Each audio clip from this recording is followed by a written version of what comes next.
Everyone thought the internet was just for email. I bought some this morning. They're imaginary critters. Like, it's like playing Monopoly. I put it all in. I went all over house money.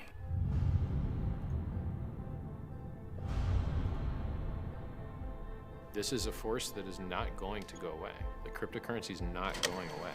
And at some point, the people that you met that you thought were crazy loon birds, they're going to be in the 1%, and they're going to be the people that own half everything.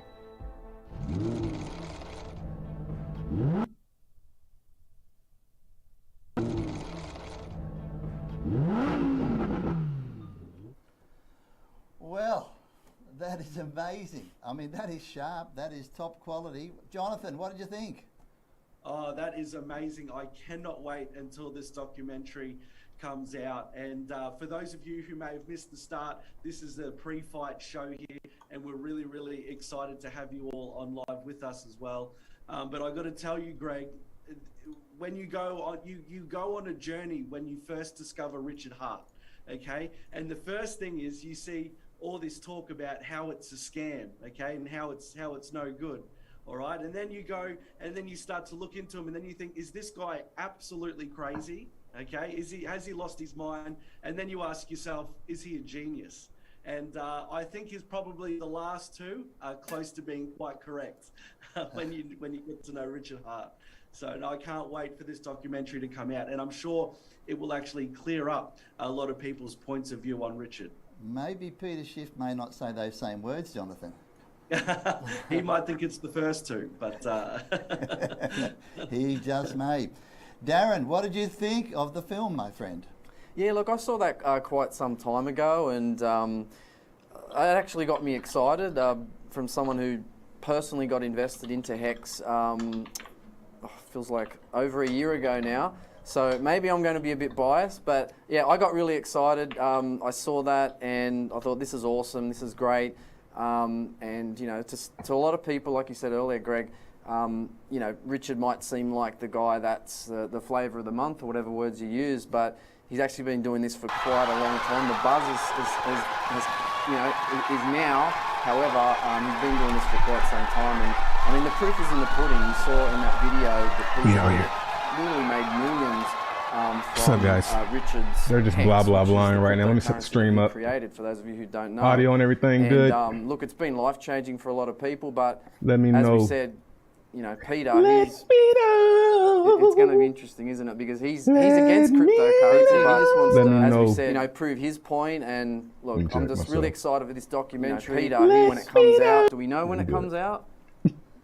I don't know when it comes out, but I believe it's soon. It's going to happen. So anyway, well, it looks amazing. Did you say Peter Schiff is against cryptocurrency? Oh my God, is that an understatement? That's an understatement. You're not even close. So anyway, Jono, how do you think this is going to play out, my friend? What's going to happen? Well, I'm very interested to see what's going to happen because in previous fights with really done a whole lot of research, okay? He hasn't really looked into it. All he's basically said is that, you know, cryptocurrency is fake money, there's nothing behind it, and what up, he's not a fan. 20, bro. He would rather buy gold because you can actually do things with gold, that's it. But the thing is, that sort of an argument is not going to fly with someone like Richard Hart, okay? Richard Hart is going to eat him for breakfast if he hasn't done some solid research. Now that's not putting down Peter Schiff, because I got to tell you, Peter Schiff can hold his own. I have seen him debate some of the best and smartest, brightest people in the world, okay? And he has definitely wiped the floor with him, but he has not debated anyone. I can't hear what they're saying, man. Can y'all hear? So it's going to be very interesting to see, has he done his research? Does he know what he's talking about?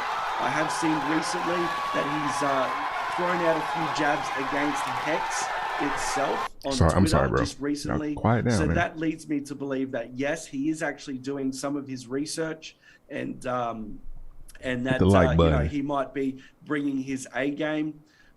So that I'm expecting a very, very heated debate, especially if Peter has gone and done his research on Richard. Yeah, very good. And well, Darren, what do you think? How is it going to play out? Yeah, it's going to be close, isn't it? Because we know that Peter is very good at debating, and but they're both very passionate about you know, what they're backing, you know, what they're fighting for. You got on one side, you got Peter, and he's all about gold, and he thinks that cryptocurrencies are, I think he used the words imaginary friends, and that cryptocurrency will go away, and Hex is a Ponzi scheme and a scam and all these kinds of things that he said. And then you got Richard, who believes that cryptocurrency is not just the future, but it's the present, and then that gold just doesn't even compare. So when you get these guys going head to head, I think I'm going to be biased because I'm a crypto guy, right? I'm a crypto educator, and I'm invested in Hex. So I'm probably not the best person to ask, but I will say this: Peter will put up a damn good fight. It'll be close, but I think Richard will take it. You know, this is an emotional subject. Create the sub 21 window. Two absolute opposites. You've got, you know, on the one hand, some guys saying cryptocurrency is going through the roof, people are going to make their millions, tens of millions, and you've got the other guy saying it's going to completely disappear and it's a con. I mean, it's a very emotional debate, don't you agree?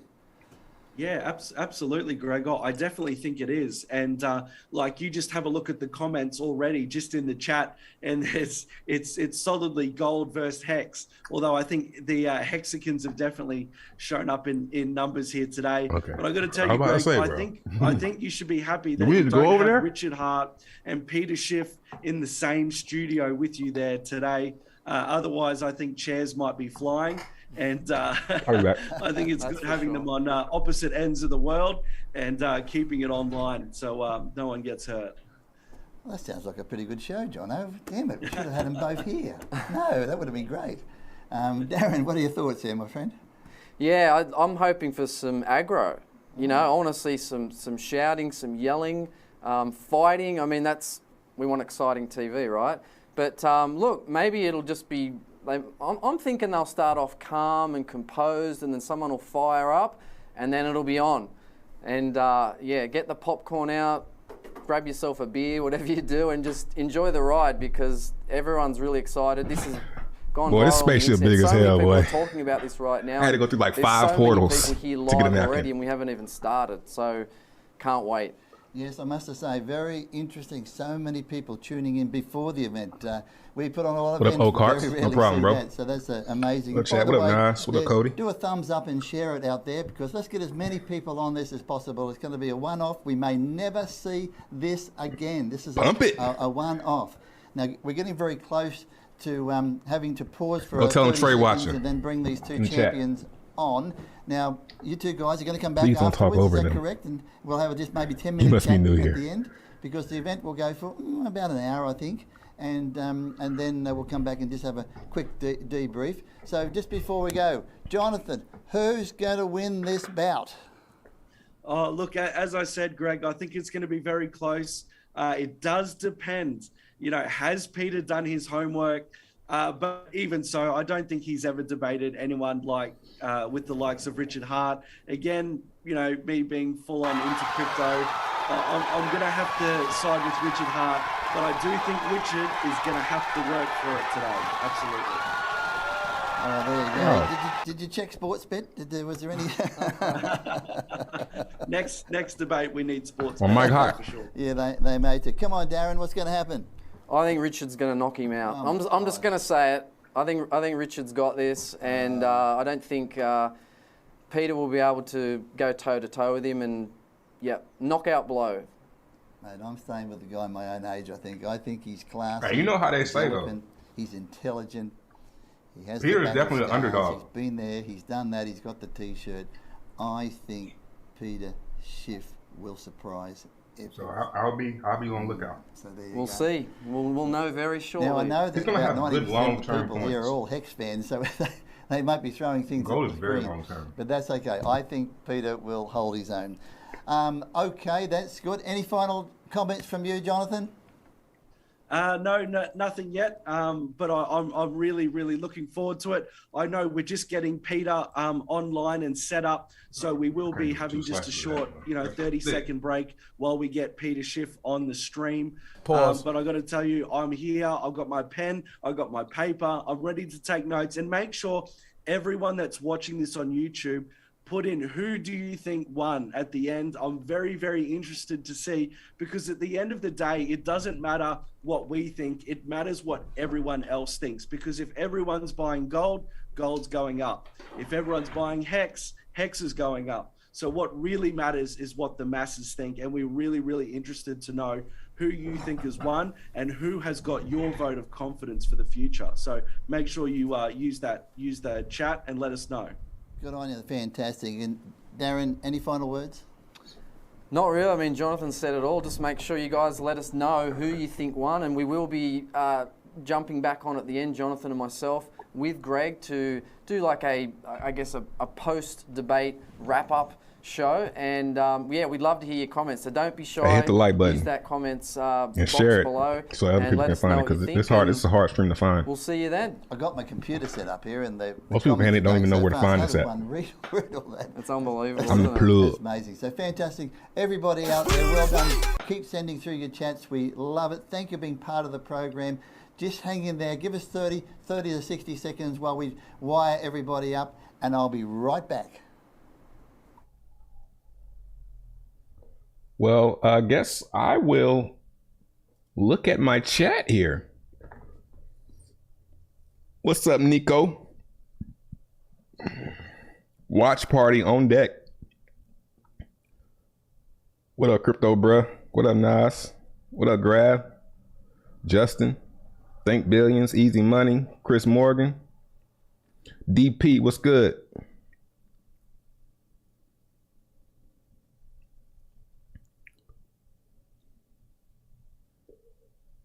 Oh, I thought somebody said Rich is going to get crushed. I'm like, what? How could you get that idea?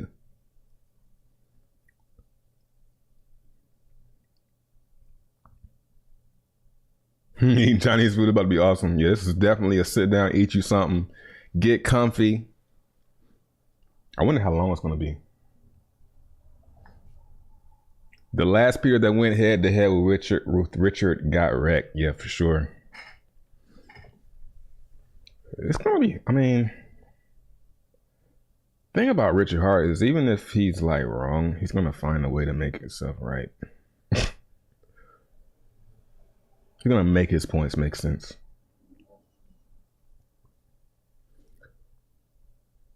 The cool thing about this is that the exposure alone will benefit Hart's profiling products. Yeah. I wonder how many, I mean, this channel didn't look too big. But let's see. What's up, Carlos?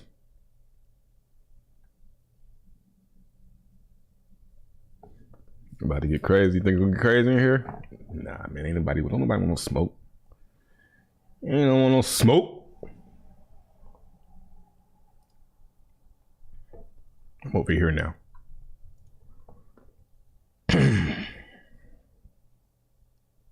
The chat on the main video, all 555. Let's look.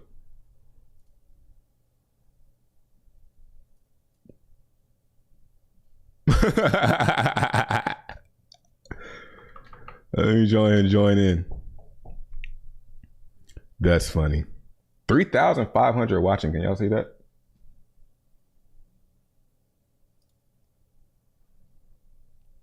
That's a good little chunk. Yee. Pump it. What's Hex price doing? How about that? Hex on a little dippity dip. I was talking about this earlier, how I think this might be a nice little trend of higher lows here. So, you know, we got some resistance right here. Let's see if we can break out of this range right here. If we can break out of this range right here, push up against this, this might be the bottom. But like I said, I'm looking for one more rollover. Let's see what they, nope.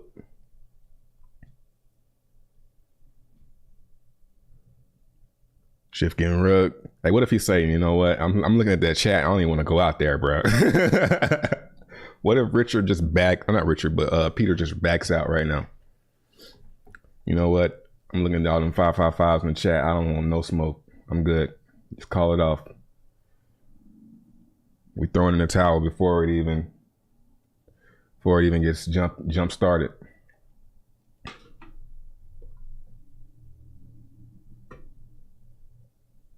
The hexification of Schiff. Hope it's not short. I think it'll go about an hour. You think Richard keeps it clean or goes for a murder? I think that's gonna be determined by Peter.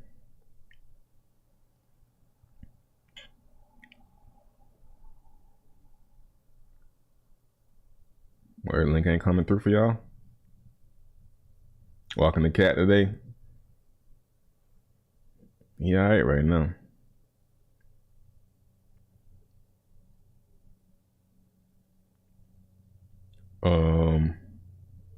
Peter Schiff is a bottom indicator. Yeah, he is. Yeah, I wouldn't say he's dumb. But I think he's wrong about crypto. And I think he's actually trolling, because there's no way that he is, I get it, but I think he just does it for the engagement, man. He likes the clout. Let's not get it twisted. Think he backed out? I don't know, man. Peter back there. I don't know if I can do this, guys. I can't troll. How can I keep the troll going? You know?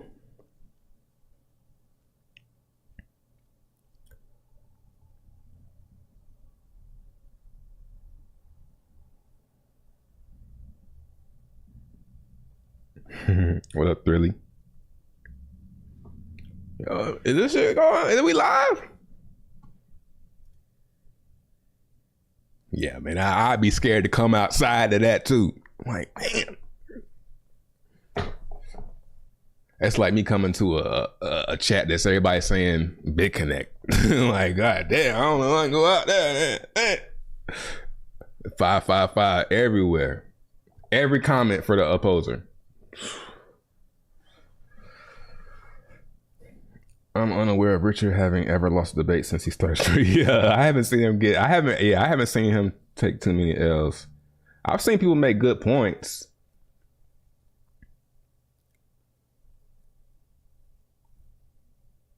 Yeah, this is just like a boxing match, bro. And y'all remember when I streamed that? This is really for the few. When I streamed that Floyd Mayweather fight back in the day, that Floyd Pacquiao fight, I had like tens of thousands watching. And I didn't get banned. Let me not jinx it. It's a great buy. I think it's a good buy. This is a good DCA point. I'm not going to bet the farm at these levels, though, but it's a good point to throw something at it. What's up, Dan? 5 after 5? I mean, appreciate that, Southern Battail. What up, Taylor?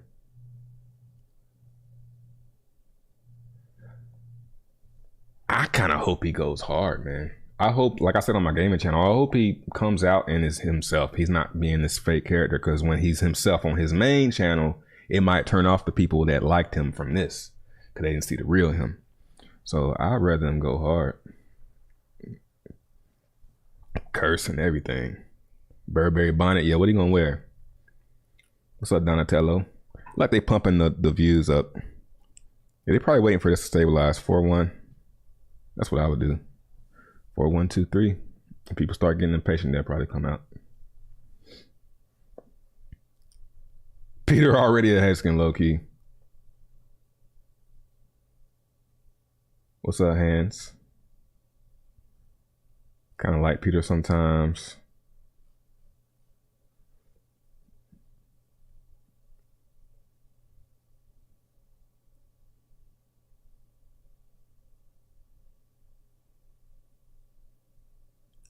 Okay, damn, that's a lot of y'all in here. What's up? Hey, hit the like button. All right. Hello and welcome. I'm Greg Owen, the CEO of the GoCo Group. I'll be your host today. I've got to tell you, it has not been easy getting these two men together. This event's been on, it's been off, it's been back on, it's been off. I thought it was off for a second. It's on. We have two heavyweight champions in Richard Hart and Peter Schiff going head to head today. This may never happen again. So let's sit back and enjoy it.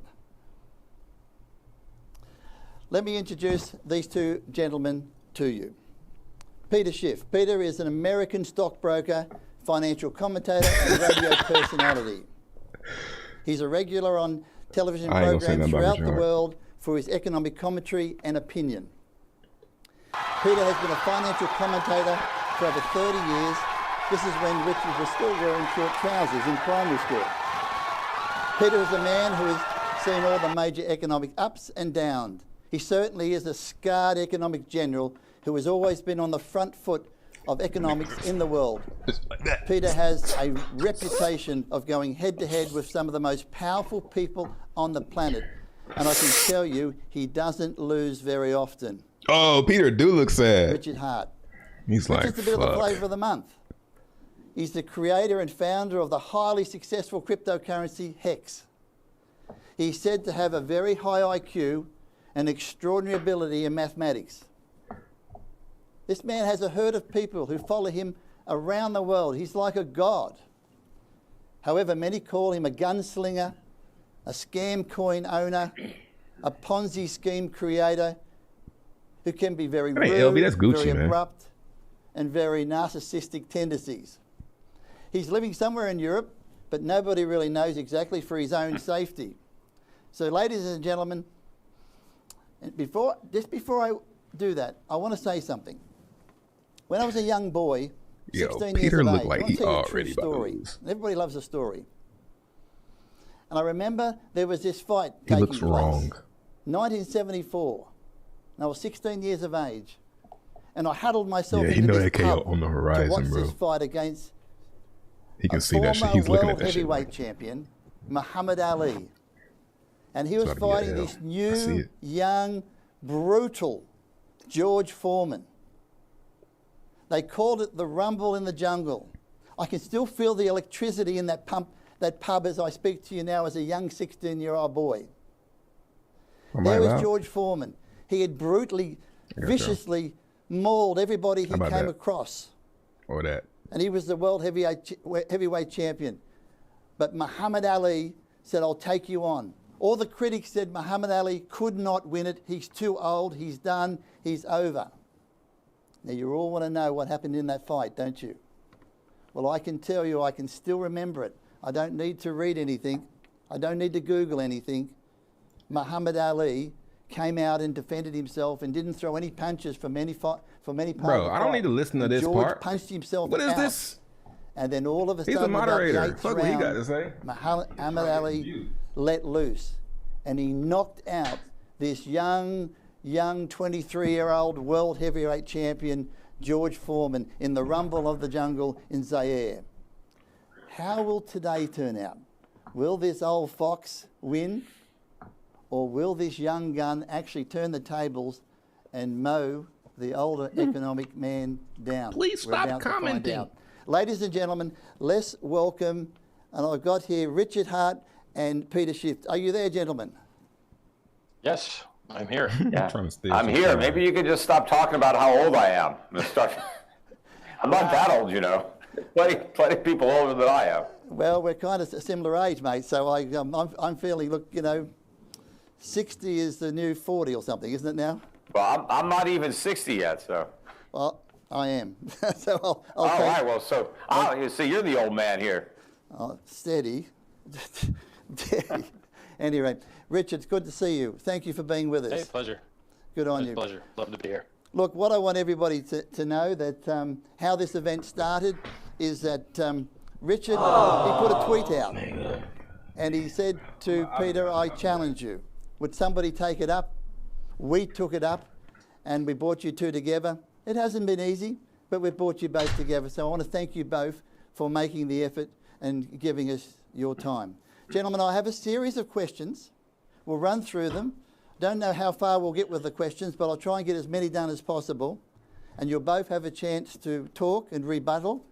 Maybe if we don't scream over the top of each other, give each other a chance to explain what's going on. That'd be nice. Okay, are we ready? I'm ready. Okay. All right. You both believe in your respective investment vehicles, and please, I'm going to read from some notes here, so please forgive me. Peter, Peter, you're about gold, and Richard, you're about cryptocurrency. Peter, where do you see gold going in the next 12 months? And Richard, where do you see cryptocurrencies heading in the next 12 months, including Bitcoin? So I'll start off with you, Peter. Where is it all going for gold?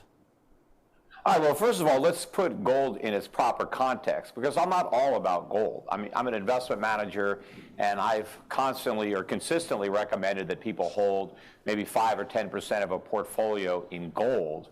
But the remainder of the portfolio is in, income-producing assets, companies that I think have good fundamentals, that are growing their earnings, that are paying good dividends.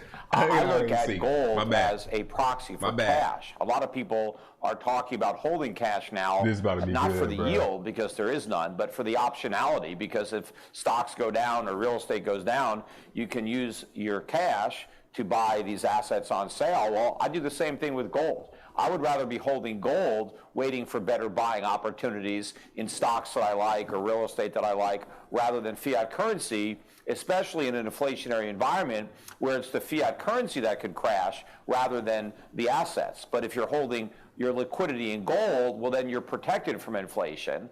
And so that's why I like gold. I mean, I like gold as an alternative to dollars, as an alternative to euros, yen, any of the fiat currencies, and as an alternative to any of these crypto fiat currencies. If you think stocks are expensive, if you think real estate is expensive or bonds are expensive, and you want to have dry powder, then gold is a great place to keep it. Gold is an excellent store of value. It's maintained value over the years, over the decades, over the centuries.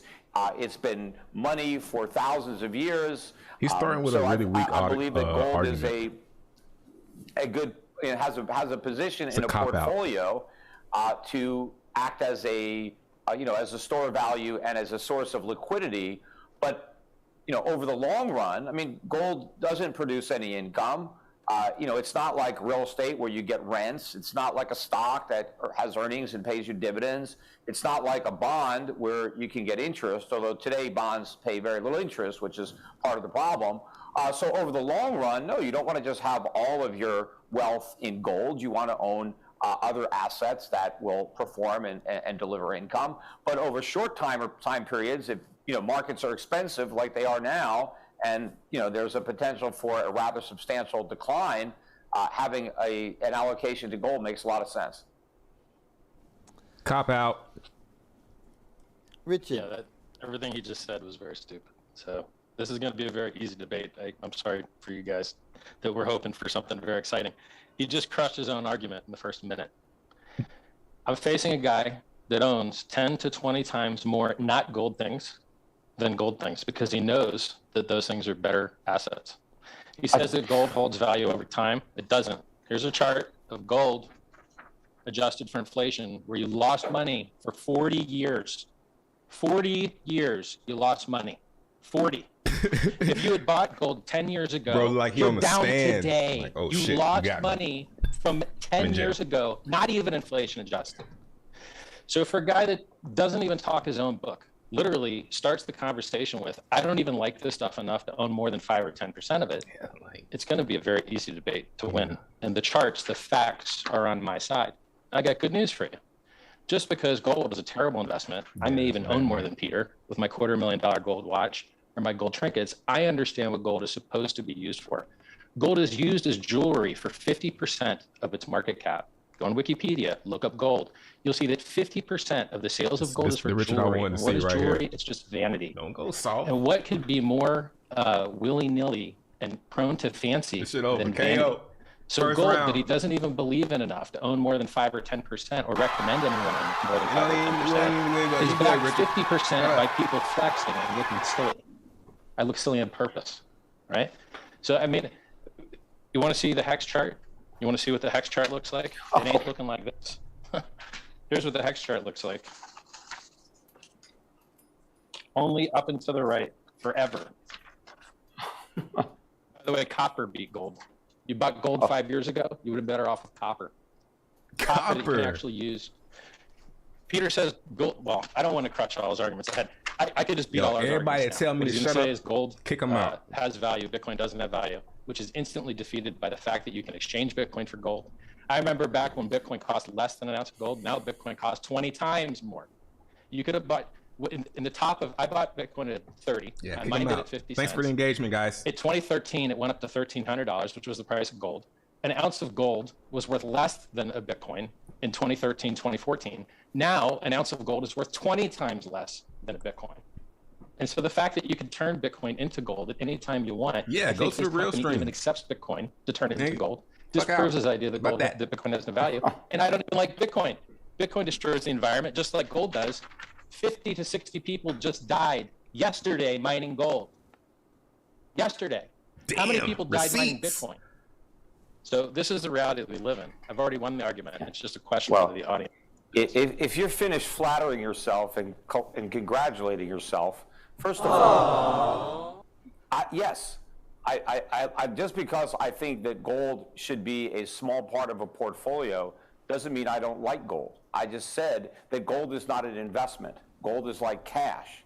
And right now, I think there are a lot of very good investments around the world that I want to own. Why don't you talk about those? If I had a choice between just the NASDAQ and gold, I would own all gold.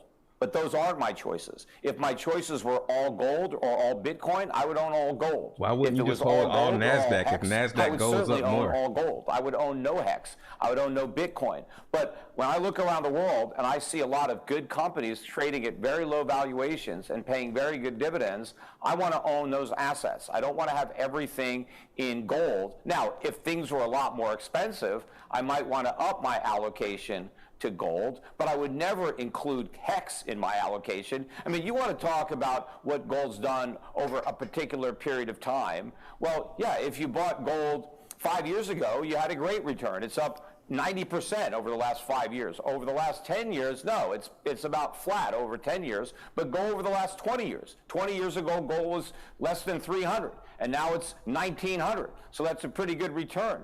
Now, if you want to say, oh, what if you bought gold at its peak in 1980 at 800? Purchasing power, Peter. Return. Purchasing Go back power 10 years is going earlier, down. and you bought it in 1970 at $35 an ounce, and you had an incredible return. So you can always pick and choose whatever time frame is convenient for you. But the reality is you're so excited about how much Hex has gone up. Hex is down about 70% from its peak. So there are people who bought Hex who are down 70%. Nobody is down anywhere near 70% in gold. And the people who have made money in Hex haven't made anything because they haven't sold, because they've locked up their Hex in your scam of a CD. You've conned people into taking a worthless currency that you create for nothing, and they've agreed not to sell it so you can keep unloading yours to the people who are foolish enough to think there's a free lunch and they're going to get rich in your pyramid scheme, but they're not. They're going to go broke, and eventually they may come looking for you, because all the money that your followers are going to lose is the money that you're making. And we'll see how the authorities feel about that,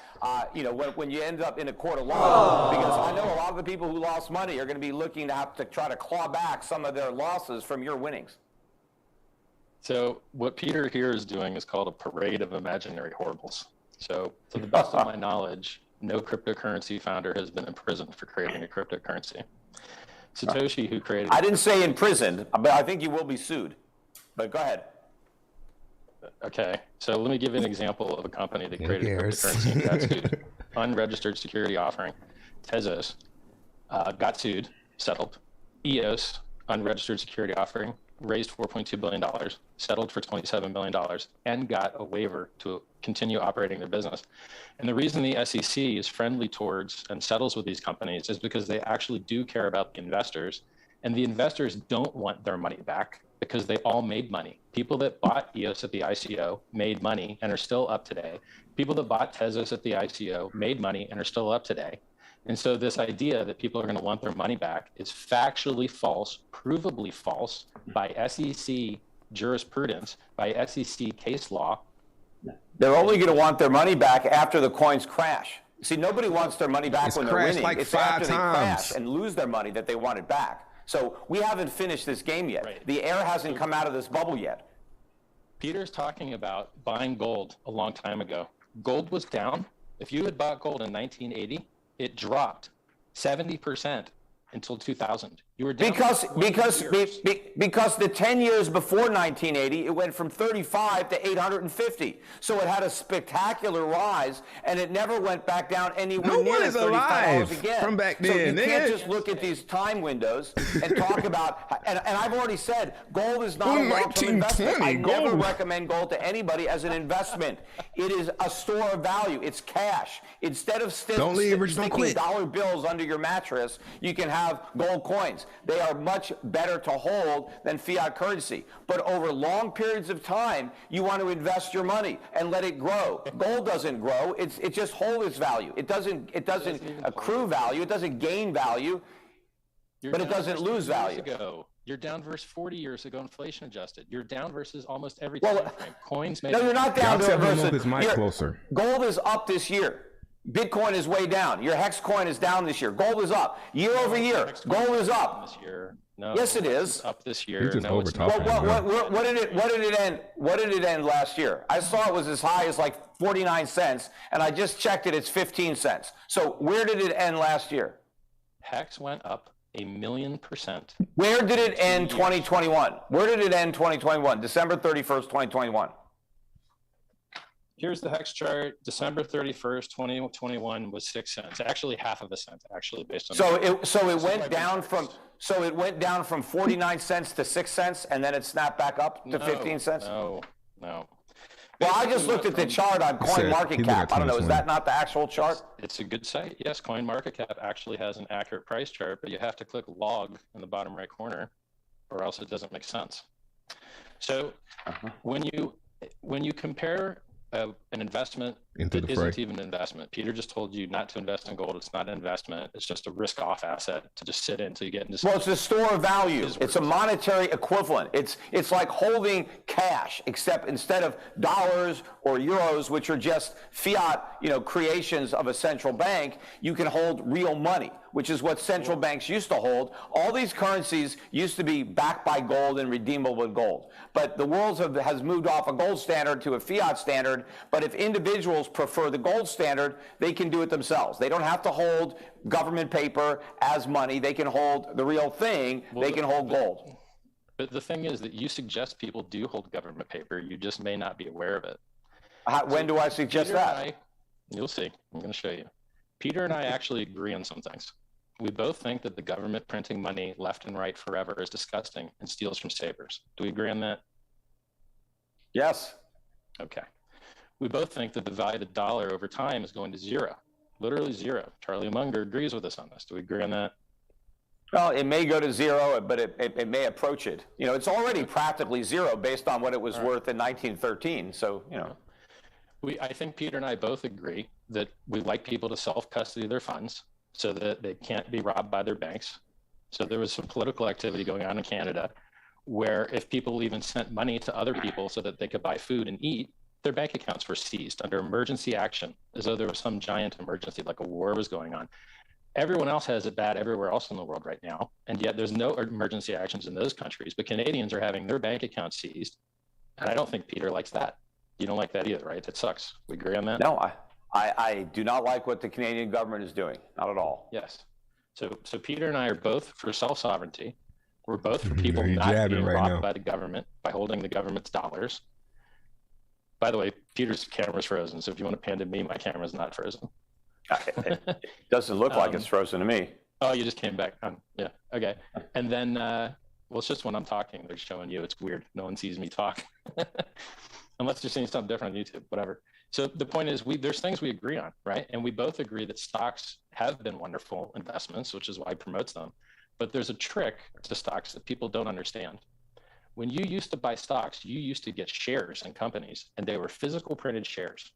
And now when you buy stocks, you don't get the shares. Your broker gets them. But guess what? He doesn't even actually get them. A giant company in New York called the DTCC actually holds everybody's shares. I think Every he's once in a getting while, they do away an from audit, the and they topic so discover, he can get the next people have question. been trading shares that didn't actually exist because neither you have the real shares nor your broker, and then the DTCC, maybe they have them, maybe they don't. And it's a giant house of cards. And you just hope that if when you go to get your money, they don't give it to you, now you have to sue them, and you're basically relying on the government to handle custody for you. It's very similar to gold. I've got $4 million of watches. They're mostly gold. I know that platinum's a better metal for making watches from because I can use 95% platinum to make a watch, why it says 950 on it. But on a Rolex that has gold, it's only 75% gold because they have to alloy it with actually more useful metals to make a watch out of it. They're not more useful. They have different properties. They're not more useful than gold.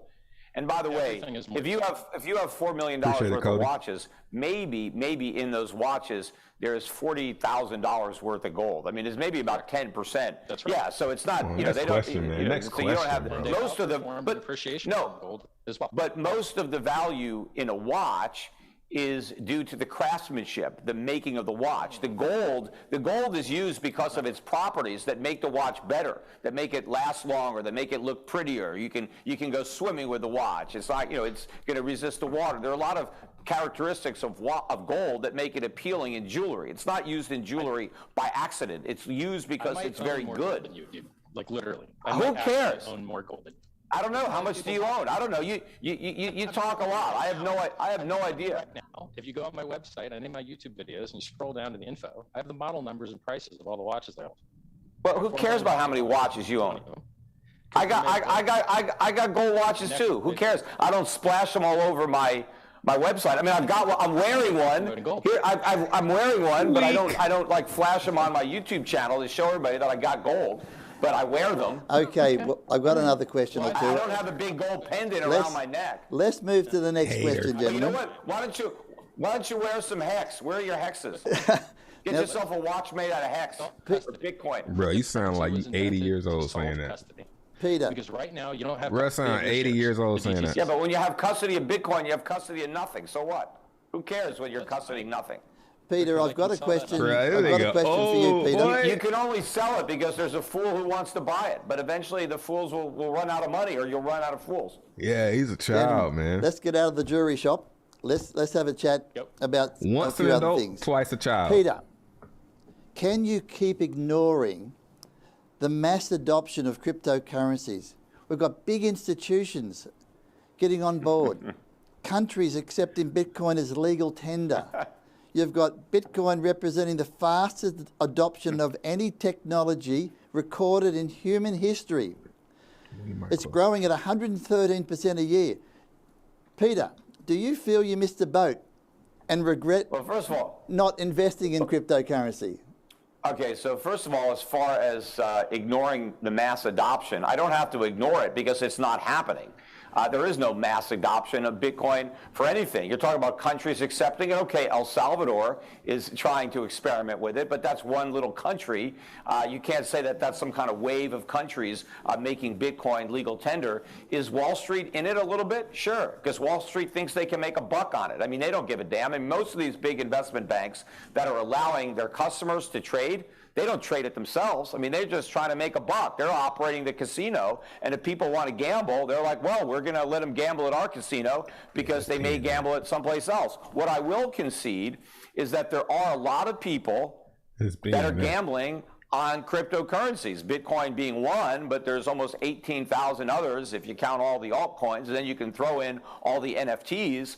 But what Bitcoin and other digital assets are used for is gambling. People buy them because they think the price is going to go up. People don't sell them because they think the price is going to go up. So it's all a bunch of trading. It's not being adopted for anything. That's all pie-in-the-sky hype to try to justify the appreciation that all the pumpers are claiming is coming, and that's why people are buying it and holding on to it. Or in the case of Hex, they're getting paid to hold it and penalized if they sell it. Wow. As far as regrets, I regret not buying it? Well, look, obviously I'm not an idiot. I mean, there are a lot of things with the benefit of hindsight. You can look back now that you know everything that happened and say, well, I could have bought this and made all this money. Of course, I could have bought Bitcoin when I first learned about it. I don't even remember where it was. I'm pretty sure it was below 10 bucks. I don't think it was below $1, but who the hell knows? It was so long ago, you know, it's hard for me to remember.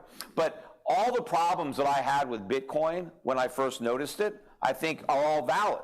I mean, in fact, one of the things I didn't like about it, I said, well, what stops somebody from coming up with another cryptocurrency? And of course, nothing. And that was part of the problem. I didn't see any real scarcity in an asset that had no intrinsic value and anybody could replicate. I also didn't think it was particularly scarce just because there was 21 million of them. 21 million is simply an arbitrary number of Satoshis. There's 100 million Satoshis in each one. And I know people say, well, you know, but you can break a gold down into little tiny grams, and that's true, but they're no good to you. I mean, if you want to make a watch, you need a certain amount of gold. A little speck isn't going to do anything. But as far as Bitcoin, whatever I can do with a Satoshi, I can do with 100 Satoshis or a million, because I can't do anything with one, so I can't do anything with a million. So I never bought that there was any real value. What I missed was that you know, this would become like tulip mania, that this would actually catch on and become a massive speculative mania. I did not have the foresight when Bitcoin was, you know, $10 to see this happening. Or 100, or 500, or 1,000. To 1,000, and then it pulled back for 200 or 300. I looked at it for a while and I thought, you know, should I buy this crap? You know, it may have a big run. I could see all the hype and all the nonsense that people were saying about it, and a lot of people were actually believing it. But then fundamentally, I still couldn't get it. And I knew that I could never advise other people to buy it. He couldn't get it.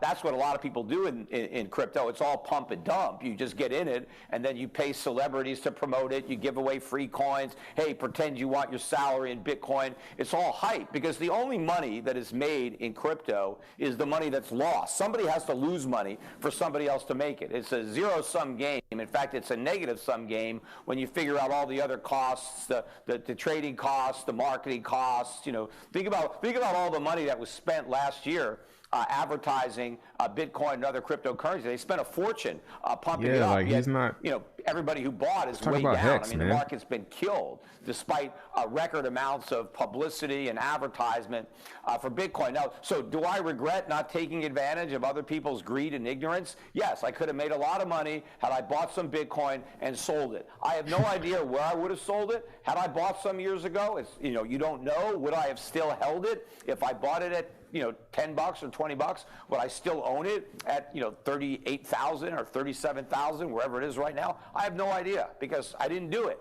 Right? And there's a lot of other speculative investments that I didn't make that I could have made a lot of money on. Fortunately, there are a lot of them that I did make. I mean, I've made money in other things, and I've done well on other investments. Yeah, I mean, Bitcoin would have been the best investment I ever made had I bought it at $10 and sold it at 69,000 at the high, sure, or even if I sold it today and bought it at $10. But I didn't do that. But what's going to happen to other people, what they're going to regret is not selling, because that's one regret I'm never going to have. But a lot of people are going to watch their paper fortunes completely evaporate. People are going to go from millionaires to nothing, and people he are was saying that this whole time over the paper profits for the that past they never 10 realized. years. To that, are you okay? Am I in the video when I talk? Do I show? No, it was my question. So. Oh no, but I never see myself on this feed. Oh. You guys never switched to my camera or what? Shown, Richard. Yeah. Okay. Yeah. Cool. And can you bring the mic closer? It's just crackly. And it's going to clip more if I bring it closer, bro. I'll try and talk quieter. I'm clipping it by talking too loud.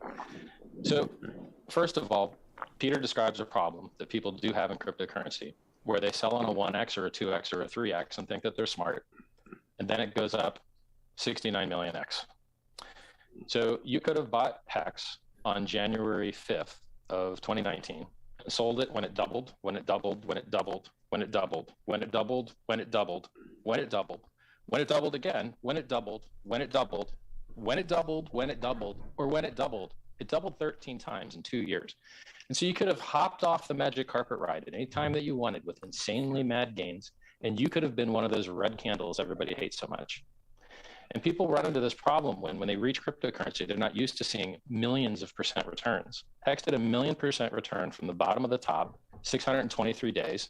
And that's without staking. If you'd staked, you would have made 2x. If you'd staked longer, you would have made less if you staked for shorter.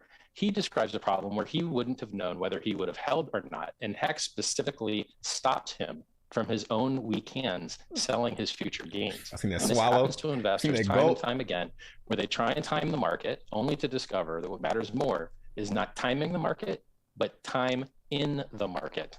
Time in the market with markets that have product market fit. They're on-ramping new users. They have a durable walled garden. Peter seems to think that you can copy paste a coin and instantly it's valuable. It's not true. When you copy paste a coin, you have a different ticker symbol, which means you have a different order book, which means you have different liquidity, which means you have different exchanges that it's traded on. The things that affect the price are wildly different. Now look, whether you like Hex or not, fine. I'm also solving a lot of other problems. I don't like how electricity is destroying the environment. I used to mine Bitcoin. I used a lot of electricity to do it. It wasn't renewable energy. I think Bitcoin destroys the environment. I think gold destroys the environment. I think Ethereum destroys the environment, and I've already solved that. PulseChain.com gets rid of all the proof of work destroying the environment to maintain a consensus network and just uses proof of stake. The same way that Hex doesn't require you to destroy the environment to earn inflation rewards. It just requires you to delay gratification to earn inflation rewards. So we have less negative externalities, which is why we have a superior price chart. This is gold versus Bitcoin. Gold goes up, or gold goes up a little bit, Bitcoin goes up a lot. This is Hex. It just basically looks like a giant up and to the right. You got to click log for it to make sense, or it just compresses everything into a flat line here, which is useless to reason about. A flat line isn't helpful in a chart. Now look at from launch. He wished that he had got in early on Bitcoin and Ethereum. This is the chart right here. Hundreds of thousands of %. This is the god of charts. This is Hex versus Bitcoin and Ethereum from their launch. This is the hardest possible time to try and compete with those currencies. This is when they have the maximum appreciation, the maximum up and to the right.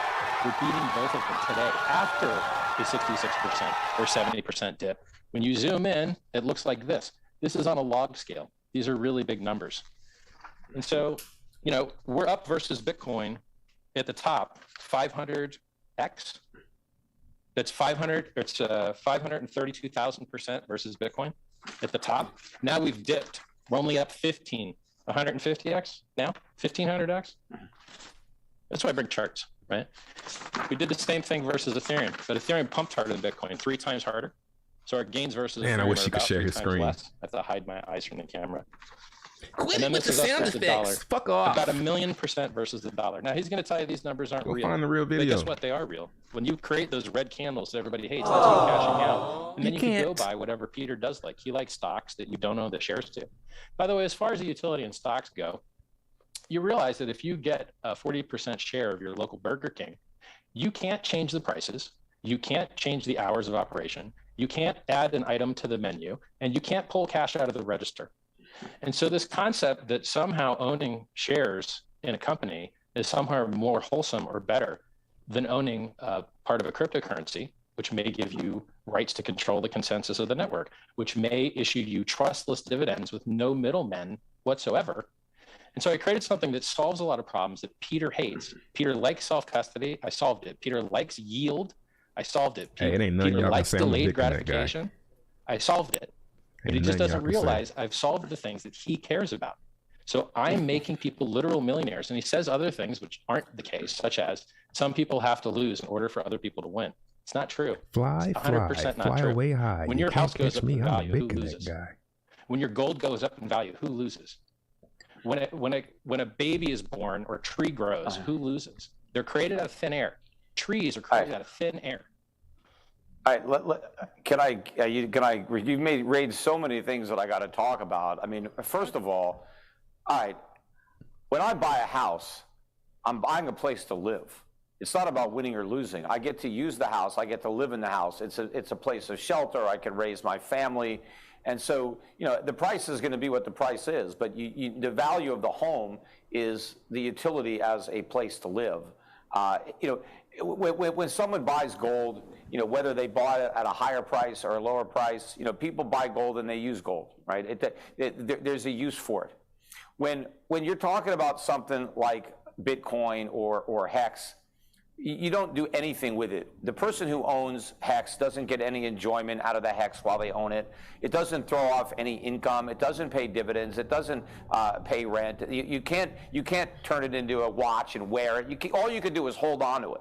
And so the only reason somebody would buy something like Hex is because they think the price is going to go up. There's no other reason to buy it other than the fact that you think the price will go up. And the only way the price is going to go up is if someone comes around and pays a higher price. And why is that person going to pay a higher price? Because he is of the same opinion. He believes that there'll be somebody else to pay a higher price. But that doesn't work. That dynamic, that pyramid Ponzi chain letter dynamic, does not work. It has never worked. I don't care if you put a chain letter on a blockchain. It doesn't make it work any better. And you can go backwards and you could say, yes, look at all the money people have made in Hex. Yeah, this is money on paper. Most of the money has never been realized. It's just still sitting there. And what you do is you keep inflating the supply of Hex, creating new Hex out of thin air, which costs nothing, and then you give all the people additional Hex. You don't give them additional money. They're not earning interest the way a CD because you're not making loans and earning anything. You're just creating more Hex. I agree with you.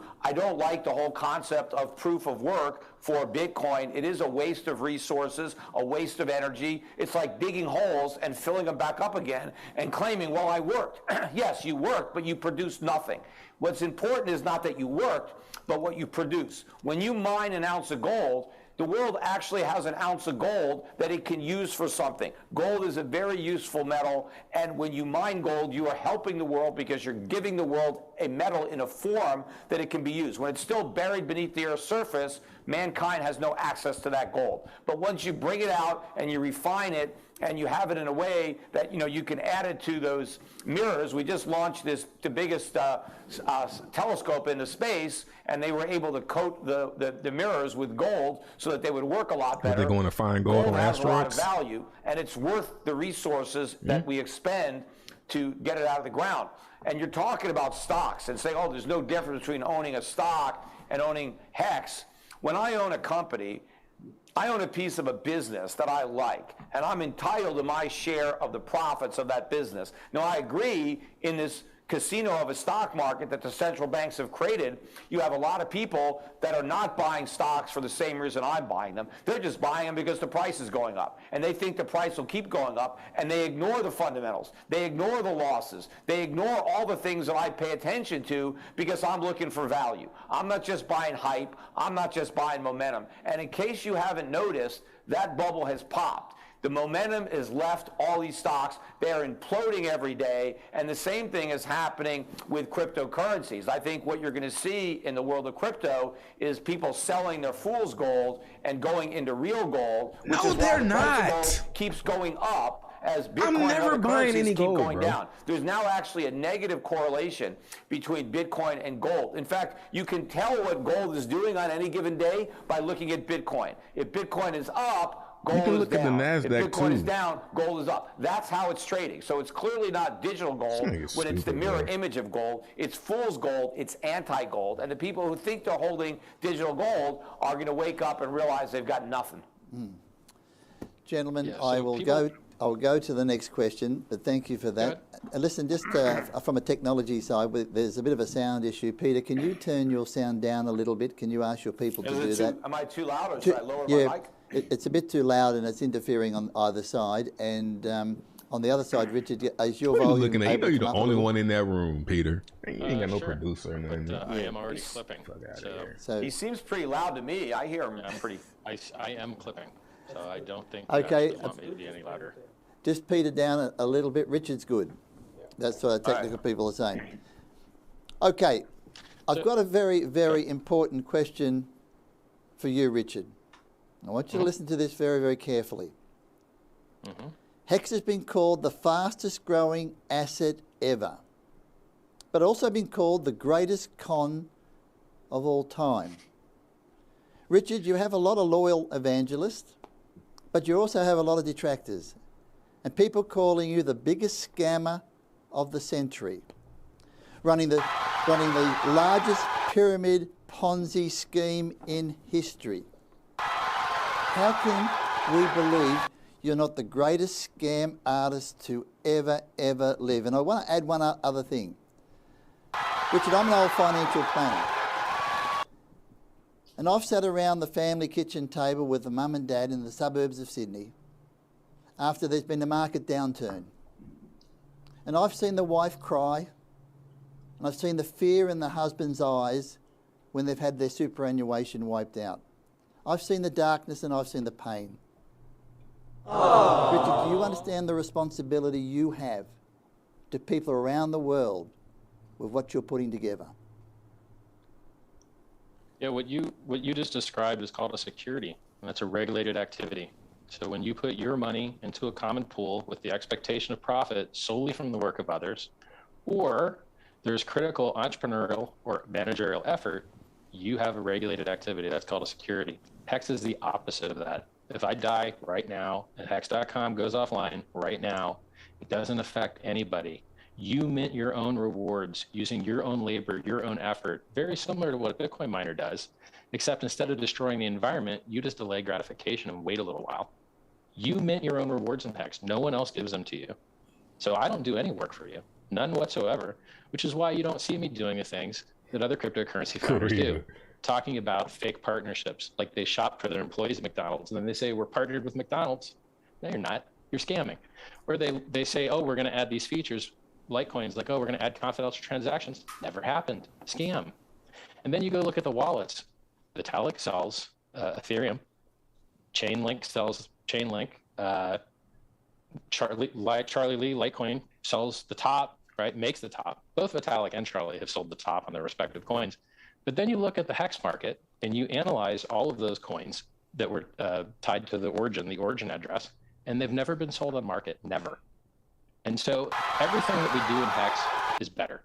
We have a 100% uptime. Does your bank have 100% uptime? No, it doesn't. Does Visa and MasterCard have 100% uptime? No, they don't. And cryptocurrencies obviously have value because they replace payment networks like PayPal, Visa, MasterCard that you are slave to, that if they don't allow you to transact, you have no more freedoms. The freedom of transaction is the basis for all of the freedoms. You don't have freedom of speech if you can't drive to where the speech is happening. You don't have freedom of assembly if you can't drive to where the assembly is happening. You don't have freedom of movement if you can't pay for them to print your passport, which is getting more and more expensive. If you don't have the freedom to transact, which less and less people every year, all of us are nearly banned at every moment. You say the wrong thing on social, you're banned. You say the wrong thing in Canada, they come to your house and knock on your door and beat you up about it. And by the way, in Canada, did you know that if you try and buy gold, you have to pay GST? And there's only a very, very, very minute subset of gold, which is finer than 99.5% pure, which is exempted from that VAT or GST that you call it. But when you buy cryptocurrency, does the government beat you up for 20% on the in? No, they don't. No, they don't. Because cryptocurrency is a superior product. And Hex monetizes time.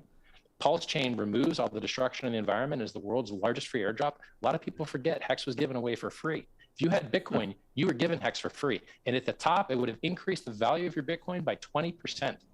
20% free extra Bitcoin. And Bitcoin ran up 15x from the COVID dip. Ethereum ran up 50x from the COVID dip. Hex ran up hundreds of x. We're outperforming everything. And that's just one of my products. You know, the Hex chat room's only got 40,000 people in it. Pulse Chain's got 65,000 people in it. Over $1 billion has been sacrificed to support freedom of movement, freedom of speech. And we just do absolutely Richard everything better. At some point, paid. people have Yeah, to it is realize, weird seeing recognize them, it. right? I have invented solutions to things Peter cares about: self-sovereignty, removing middlemen, efficiency, getting rid of environmental destruction, giving people yield, getting people to delay gratification, putting people in charge of their own finances where no one can stop you from paying yourself your own rewards. I have solved all these things. Richard, you solved the problem of how to make yourself richer, but you haven't solved any of the problems that I'm concerned about. And you know, I agree. You know, you're defending yourself by stating that based on the Howey test, Hexes are not a security, and I agree with you. I don't think you're selling unregistered securities. But what you are selling is a pipe dream. What happened was you gave away a bunch of free Hex, but the majority of the supply of Hex were retained by you. And what your goal was to get the price of Hex to go up so that other people would buy the Hex that you want to sell.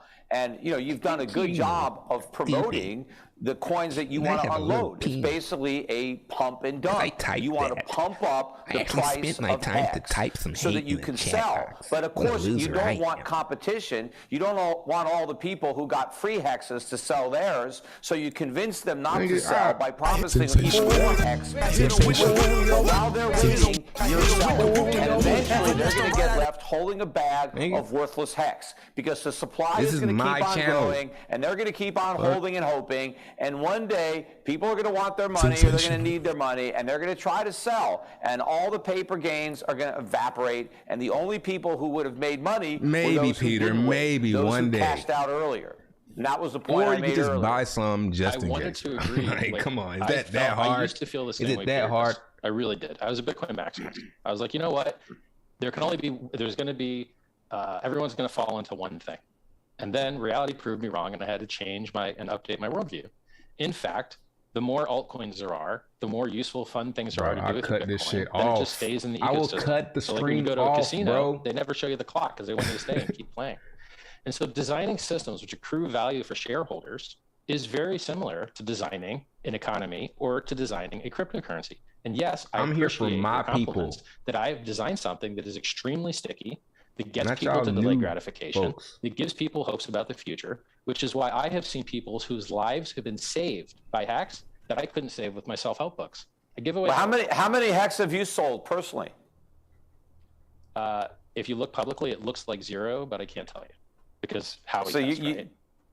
No, If you that do your doesn't. analysis and you follow the OA wallet, it appears to have never sold anything. But So who's you've the never OA sold wallet? any. You've never sold any Hex and taken any cash. You just have all the Hex you started with that you Let's still go over own. the rumors. Let's go over the rumors. I'm just asking you a question. I'm answering your question with more words if you relax. When Hex launched, you used to be able to turn Ethereum into Hex directly in the contract. There's a rumor that there was like 1 million Ethereum generated. There's also a rumor that I got all that Ethereum. There's also a rumor, which I can agree with this one, that I've been mining Bitcoin, or was a Bitcoin miner back when it was 50 cents, and mined full 50 Bitcoin block rewards more than once a day by myself with no pool, because that's how easy it was back then. I've also been a retired multimillionaire for about 20 years now, having a 150 employee marketing company in the United States, where we sold mortgages, miracle cleaners, sex toys, cash advance loans, you name it. So What does that have to do with my question? Well, your question is, have I ever sold? And what I'm telling you is, if you look at all the coins that were associated with some type of founder thing, none of them were sold. So your answer is no. Question as close as I can to getting.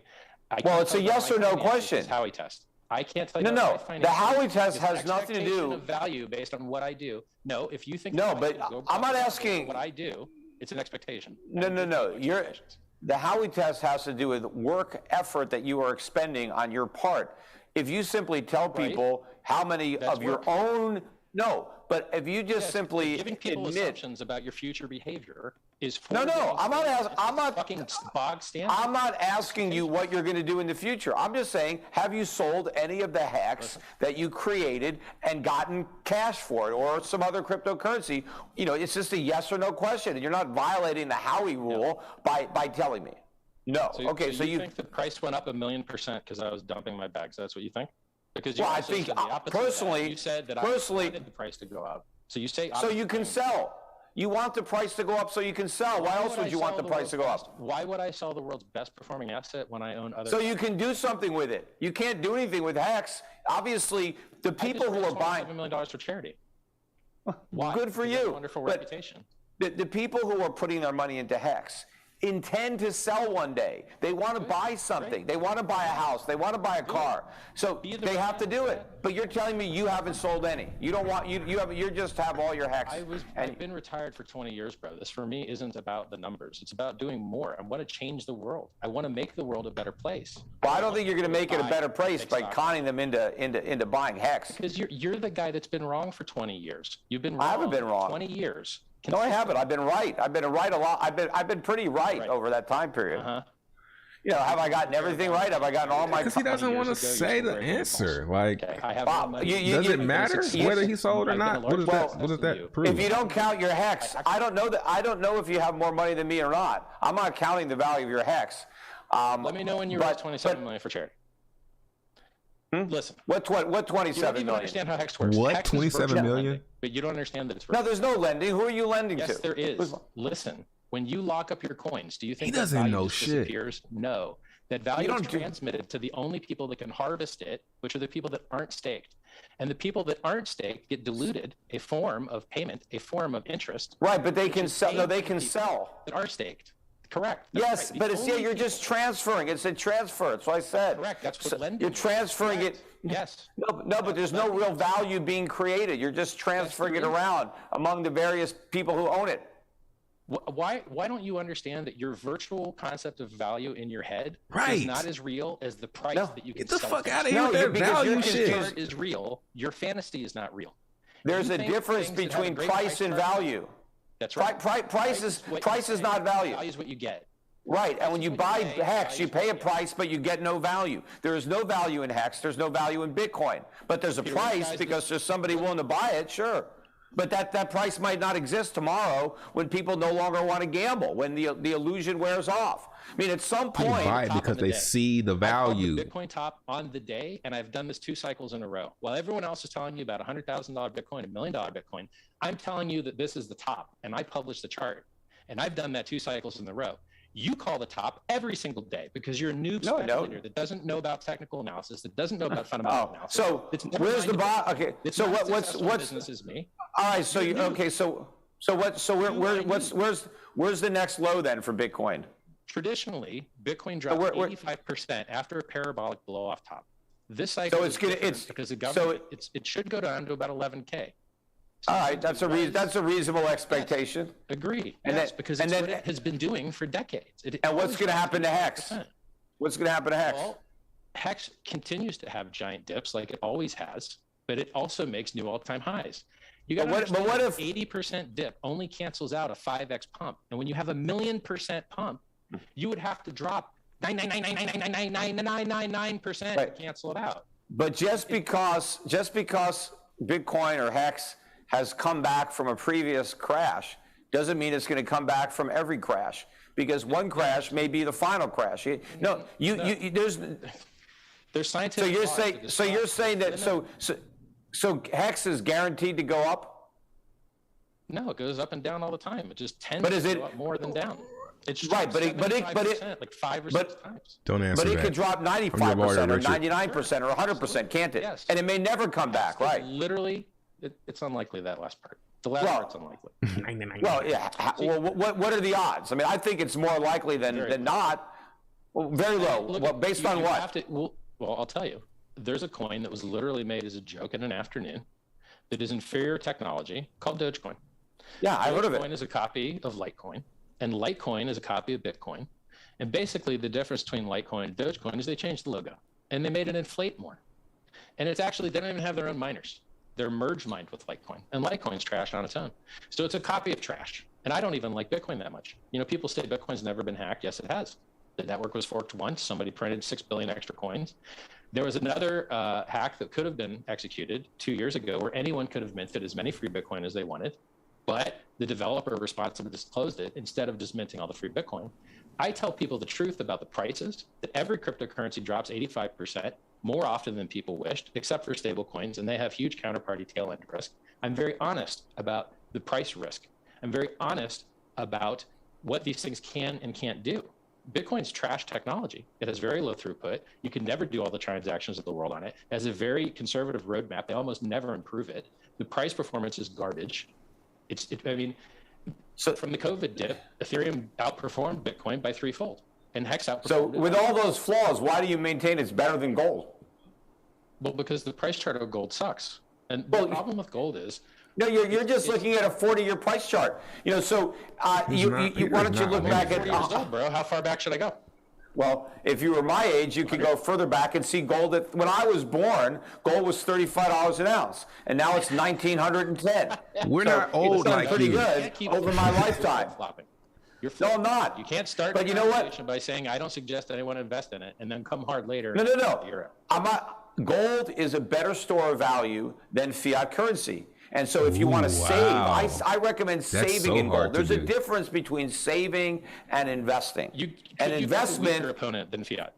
That's the weakest comparison imaginable. Well, that's what Right. gold competes Used with. It cars competes are with up fiat. 40%. Yeah, Used everything cars goes are up versus the 50%. dollar. But you know what? Gold Gold to me, actually 3x. to me, I think gold Bread is goes actually up versus pretty the cheap dollar. right now, which is why I have about. Well, yeah, you know, that may be the case. I mean, platinum is normally higher than gold. Platinum, I agree, platinum looks pretty cheap, but There's I stuff we think agree gold on. is. There is. I think gold is so low right now that, in my personal portfolio, about half of what I own is in gold and silver mining stocks. So I have made a big personal bet. I think gold is so cheap right now, I'm investing in the companies that own it and mine it. And I do think that a mining company that owns gold and mines it and pays a dividend, that is an investment. Now, over time, gold mining companies are not the greatest investments to hold for a lifetime. But if you think there's going to be a big bull market in gold, which I do, I think over the next 5 or 10 years, we're going to have some spectacular returns in gold mining stocks. And so I have a much bigger allocation there than I do to the physical metal, which I just regard as savings. And then my other allocations, I have overweighted other hedge areas. I have my second biggest allocation is to the energy sector. So I have a lot of money in that sector because I'm particularly concerned and that's going to go up 2% in the next 10 inflation years. And about what that does to the value of fiat currencies and the impact that has on commodities, all commodities, not just gold. And so I want to own companies that are positioned to benefit from a huge bull market in commodities. Let me just jump in there, I agree with much of what you said, gentlemen. I think inflation's terrible. I think we should just change gear a little bit. And I want to apologise to everybody. The sound quality is not great at Richard's end. Really? Is it too quiet? At Peter's end, is it? I do apologise. So it's a little bit... I'm going to turn my mic down. Turn your... No, he said it's on my end. I don't... Peter's end. This is too loud. Peter's too loud? I mean, I see red bars. I know it's flipping. Well, I can move my lapel mic lower on my lapel. Does that help? Yeah, that's better. Good. Thank you. Maybe do that. Yeah, I just did it. Yeah. I'm not clipping now. Am I good now, guys? Okay, Richard's good. A little bit of a challenge with Peter, but thank you for moving it down. I asked both of you to submit a question to the other person. And so here is that question that you both asked each other. And first of all, it's Richard's special question to Peter. Mm-hmm. Peter, have you ever thought about how much money you've cost people that followed your advice over the years? Or the kids that didn't get to go to college? Or the bills, medical bills that were not paid? And the loss of lifestyle because of your bad advice? Well, I don't think I've been giving bad advice over the last 20 years, so the answer to that question is no. I haven't thought about that. Over the course of 20 years, have there been individual investments that I've recommended that didn't work out? Of course, there have been. And there have been that have worked out spectacularly well. Over 20 years ago, what was I investing in? I was investing in, energy stocks when oil was under $20 a barrel before it ran up to 150. I had a lot of gold stocks when gold was under 300 and went up to 1900 by 2011. I had big positions in emerging markets. I avoided the entire dot-com collapse. I spent most of the late 1990s convincing people to sell their dot-com stocks, and I built my initial brokerage business based on getting people to get out of the dot-com bubble. I saved people a fortune. You should see some of the letters I got from clients who would have been wiped out, but I got them out of the stock market before it crashed, and I got them in to foreign markets. I got people out of the US dollar when the dollar index was about 120, and then it went down to 70. And, we had a tremendous, remember, for the first decade of this century, 2000 to 2010, it was a lost decade in the U.S. stock market. And so we were able to make a lot of money by avoiding U.S. market. And in the middle of that, I helped set up a hedge fund to short the subprime market in 2006. Bro, this ain't what we asked you. We asked you, do you feel bad for making people miss out on Hex? Were shrewd enough back then to understand the problems in the mortgage market and to have positioned people short subprime. So I've done a lot of things that have been right. What I got wrong was the decade from 2011 to really 2021. I had assumed when I was forecasting the 2008 financial crisis and warning about the housing bubble, I thought that after all my forecasts came true, that we would see a drop in the US dollar. And so I built stock portfolios that were based on a weak dollar, and we didn't get a weak dollar. We got a strong dollar. I knew that the Federal Reserve was going to try to reflate the bubbles that popped in stocks and real estate. What I didn't know is that they would succeed. I thought the world would see through what they were doing, that it would see QE for what it was, debt monetization. and we'd have a dollar crisis. Now, I still believe I'm going to be right. And in fact, my investment strategy, which didn't do very well from 2013 through the end of 2015, any way to watch this without homie in the corner commenting? Outperformed dramatically since the end of 2015. There is. So from 2016 to today, I've done much better than any of my benchmarks, and I've beaten them by very, very wide margins. But I think my clients and myself are very well positioned now for the ultimate dollar collapse that I did prepare people for, albeit a decade too early, but we are well positioned and we've had good gains over that decade. Could we have made more money? Yeah, we should have kept if score. We were just in, some NASDAQ stocks. Well, up until a month ago, yeah. Now I'd have to check again because we've had some huge declines recently. But I do believe that ultimately the people who have followed my investment advice over the years, no matter what time frame they picked, even if they happen to adopt my advice at the most inopportune of times, I'm gonna talk because over a lot Peter of it all depends day. on He ain't saying nothing. when you start getting into foreign It stocks, ain't what we asked when you him. start getting into the gold stocks, you can get in at different times. But I think ultimately it's not going to matter when you got in. I think the people that follow my advice will be in much better shape financially than the people who ignore my advice. Sure, would people have made more money had they just bought Bitcoin 10 years ago? And sure, of course. I mean, it's obvious that's the case. Right, you can't But come to my most channel and people say that, didn't do that. Most people who bought Bitcoin 10 years ago only put in a small amount of money because they recognized that it was a gamble. They only put in more money recently after the price went way up. And so a lot of those people are now down overall on their Bitcoin, even though they have profits on what they bought originally. They have bigger losses on what they bought more recently because they put larger sums of money. And ultimately, I think people who follow my advice on Bitcoin and other cryptocurrencies are going to be much better off than the people who ignored it because the losses are going to be staggering in crypto. People are going to lose a tremendous amount of money. Most people are not only going to lose their paper profits, but they're going to lose what they originally started with. They're going to lose their principal. The only people who are going to end up making money in Bitcoin and other cryptocurrencies are the people who sold. And then, of course, they're going to have to defend what they got away with in court. Because just like when Bernie Madoff blew up, all the people who lost money were looking to claw back money from the people who gained. And I think the same thing is going to happen. Not that I necessarily agree with it or not, but I know how the world operates. And there's going to be a lot of people pointing fingers. And unfortunately, after the horses leave the barn's door, after the horses leave the barn, the government's going to try to close it. I think a lot of regulations are going to come, unnecessary regulations in the legitimate part of the financial industry, because so many people are going to lose so much money in crypto. It's going to give capitalism another black eye that capitalism doesn't need. And it's going to allow the government to say, you see, look what happens with capitalism. People get conned, people lose all their money, and they're going to say the solution is more government, which of course is not. That is simply going to make the situation worse. Peter, you're still going to stand by the fact that you were stating very publicly that crypto, Bitcoin, will go to zero. Are you standing by that? Well, I've been saying that for a long time. Eventually, sure, it's going to go to zero. It may take a while to get to zero, but there's not going to be much of a difference if Bitcoin goes to 100 than zero. If you bought it at 40 or 50,000, if it gets anywhere near zero, it's going to feel like zero. Richard, did you want to respond to that? It's very simple. Peter has a lot of parade of imaginary horribles. Everything's going to go wrong. You could listen to Peter, or you could just look at the chart. Does this look like everyone lost their money? There's dips. Those are people taking profits. Those are guys getting cashed out. Those are guys getting rich and buying yachts and golf courses and jets and Ferraris and Lamborghinis and you name it. That's what those dips are. And these are big dips, guys. These are 60 and 70% dips hiding in here. But 60 and 70% dips don't matter when you overcome them with 500 and 600% gains.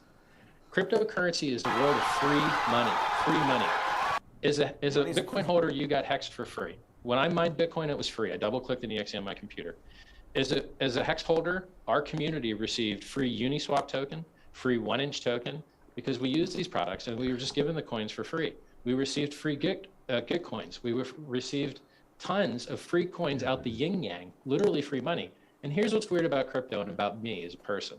If you see a guy drowned in jewelry and covered with all this spectacle, your brain would be right to say scammer. When you see charts of 1,000,000% returns in 2 years, you're right to think, oh, it's got to be a scam. And you'd be 99.9% right. It would save you a lot of money and a lot of horror And it would save you a lot of pyramid schemes and a lot of scams and a lot of Ponzi's. It would save you all that. But you would also miss that one rare little sliver of world change that actually happened. Amazon dropped 95% in the year 2000, 95%. You could have pointed at it and said, look, late stage capitalism, Ponzi scheme, pyramid scheme, greater fool. What can you do with these shares anyway? You can't do anything. You can't affect the company. You're just hoping to sell to the greater fool, which is all the shares, by the way. And guess what? They're over half of all the commerce in the United States on the internet now.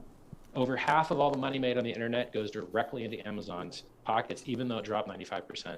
And so this new paradigm of massive drops with massive gains is what the future looks like, particularly when the money is more and more fake. The reason all these charts are so easy to go up and right is because they're priced in the dollar, and the dollar just gets worth less every day. The dollar is mostly garbage. You only occasionally see it go up in value right when the stock market crashes. And the stock market used to crash every 10 years, but they decided to skip a cycle and just print their way out of it.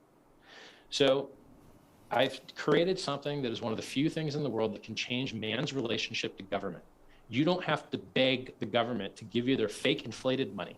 You can use your own money that's peer-to-peer. You can trust math instead of you could men. use your fake inflated money instead. But you gave away a lot of money for free. Bruh. Right, I could read the chart. Why don't you make a crypto then, bro? The chart's See how it not does. over. Wait till it ends. Go make a Because I don't crypto. want to scam people. I don't want to take advantage of people. I don't want to make money. Bro, then why you got epacfunds.com? But let me You finish. got your own You can ask hustle. me a question in a second. Let me just ask you this, or I want to make this point. You gave away a lot of free Hex, but the reason that anybody made money in Hex is because somebody came and bought it. There are people going into the market buying Hex with actual money or fiat currency, whatever. We they're know using, that, ETH Peter. or whatever it is.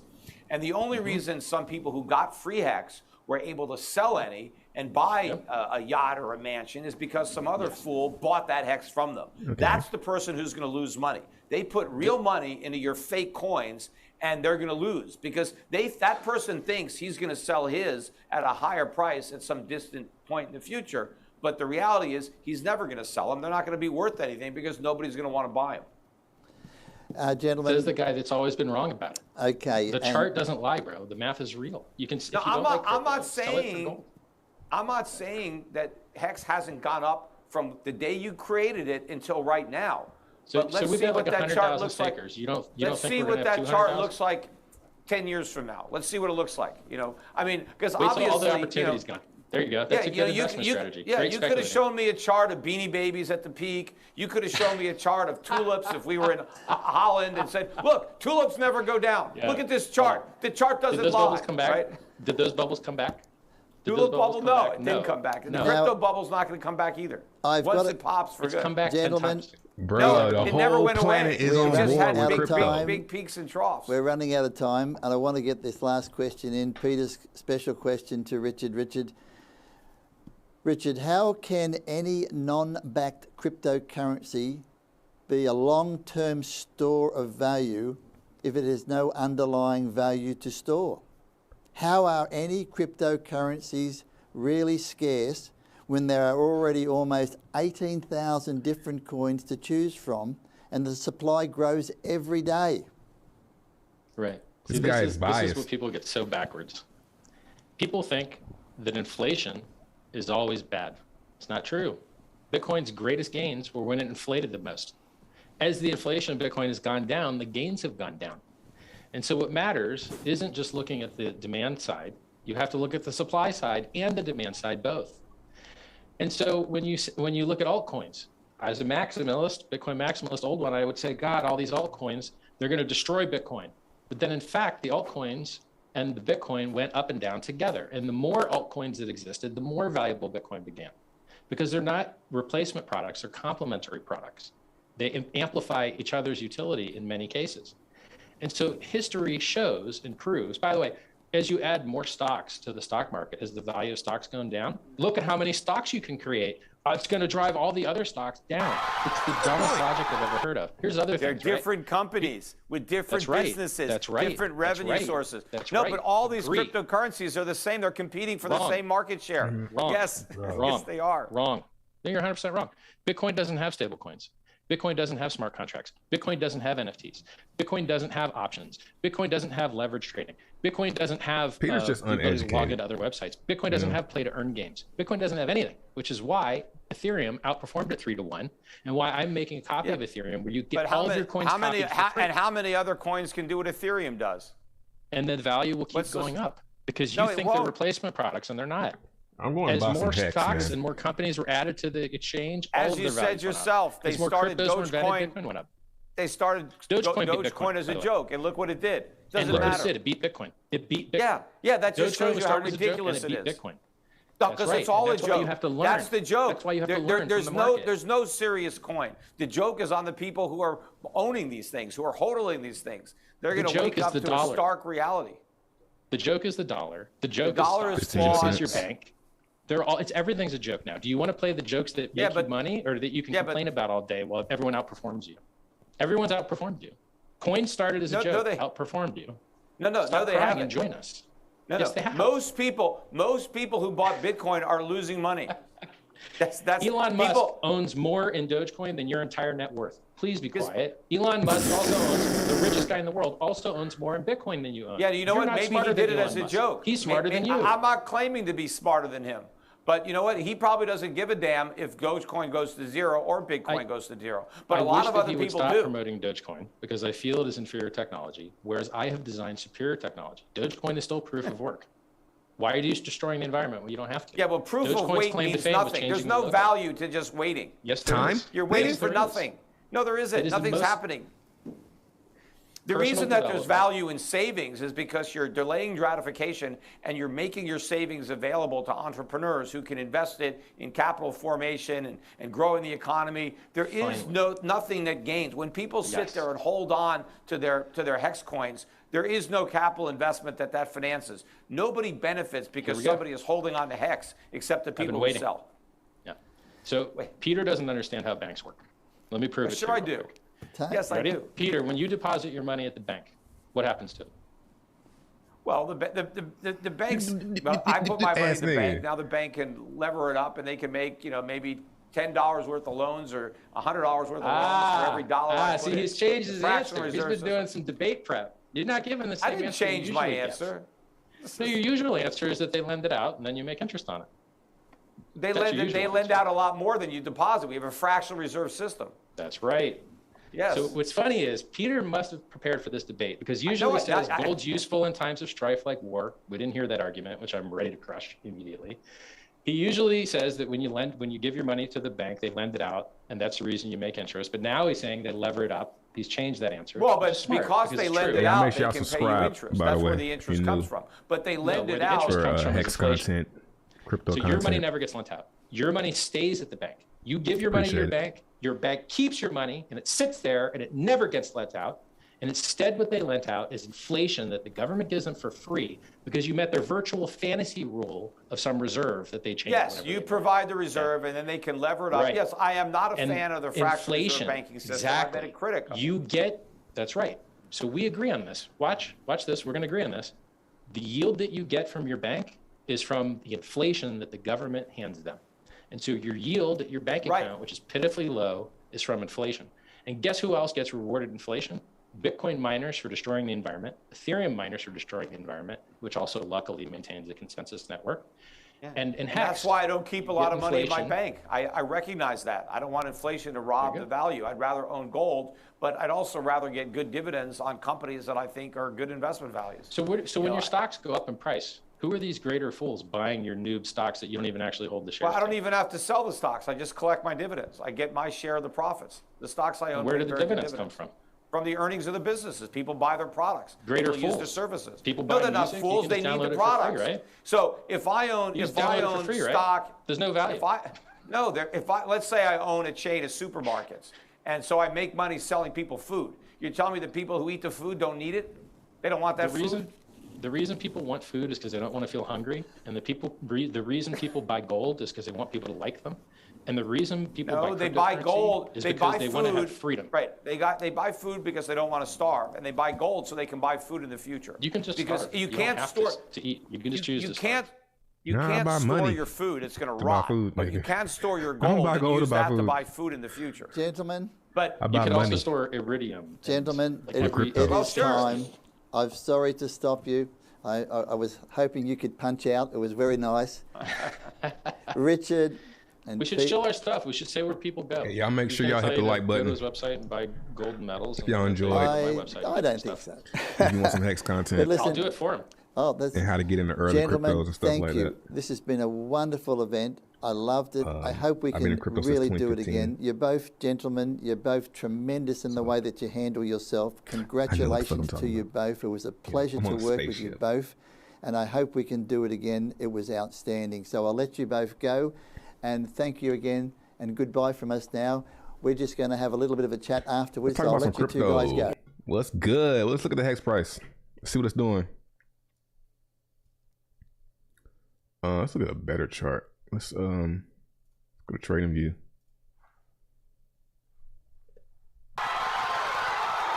I'm giving that one to Richard, man. Let's look at some charts. Got our own Hex. Let's see what it's doing. I talked about Hex this morning for my members. Yeah, I wouldn't be surprised to see Hex come down one more time. Hit this support right here around 12 cents. Even make a new swing low and get very bearish. I would like to buy some Hex under 10 cents. I think the bottom worst case scenario would be like 7 cents. Depends on where this 790 or 780. Let's pull up my let's pull up the Uniswap vision.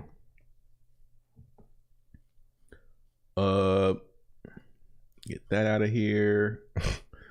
Let's see. No shots fired. It's just in the way. No shots. You know, so I could see it's coming down to the support right here. This trend line hasn't been broken. And we broke right out of that. Like, look at that, man. So we're in a very beautiful uptrend. I mean, you can't call it anything else. Huge long-term uptrend, plenty of down moves. You look at these dips. 80% dip when it first launched. So look at some of these. Since Peter is talking about how, you know, it's going to dip and go to zero. When? Because I think all that's going to happen is when we dip down like 80%, 70%, it's going to start going back up again because everyone's going to see that we've done it before. Down 60% here, 67% here, 86% here. Let's keep drawing. Let's keep drawing some. Make sure everything's seeing right. Yep. Here's another one down, what? 70% there. Let's find a nud and what's this little baby one right here? Doesn't look like much. It's about 50% there. Here's another one here. About 50% there. Here's another one. Down 63. Well, I mean, we won't count that. We won't count that wick. We'll call it, I mean, it did though, but we'll call it 48% there. And here we are. How much are we down now? 71%. Now, is this the one? Is this the last time it dips and it doesn't return? I don't think so, man. I really don't think so. Let's read the chat. Richard Hart won, yeah.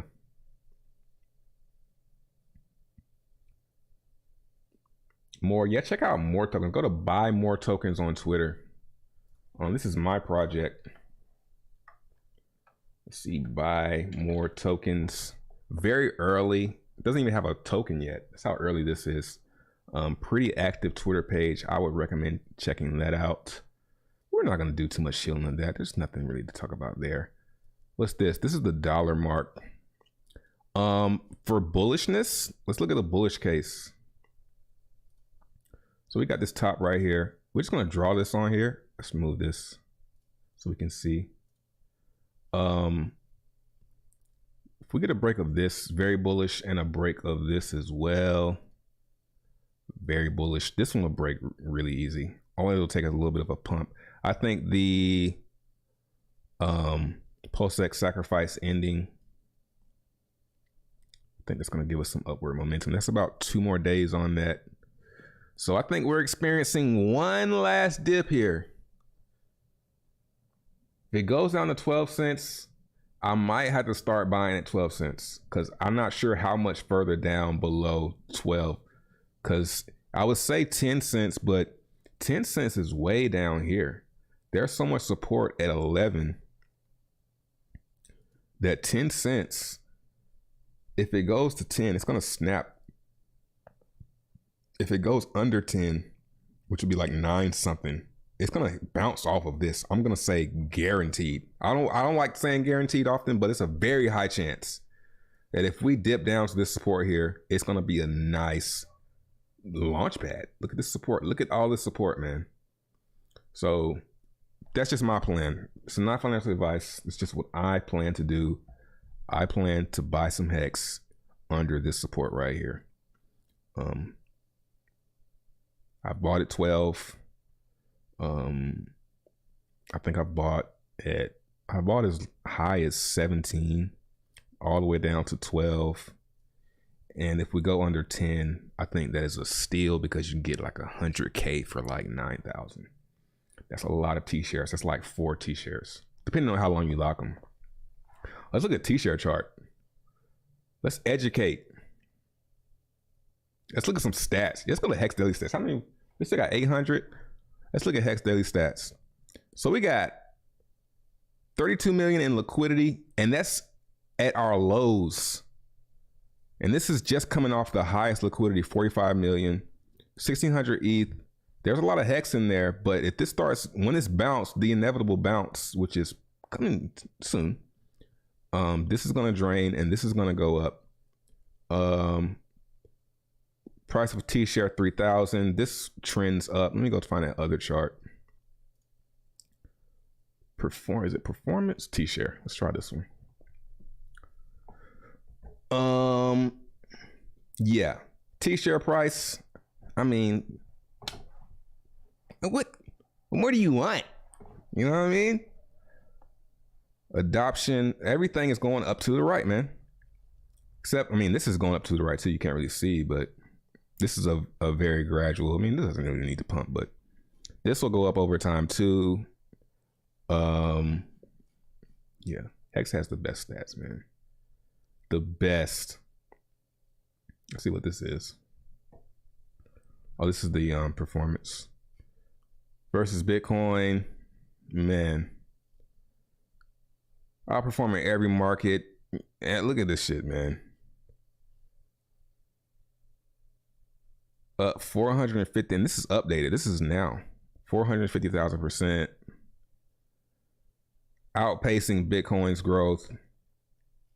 This means basically it's going up faster than Bitcoin and Ethereum in a short amount of time.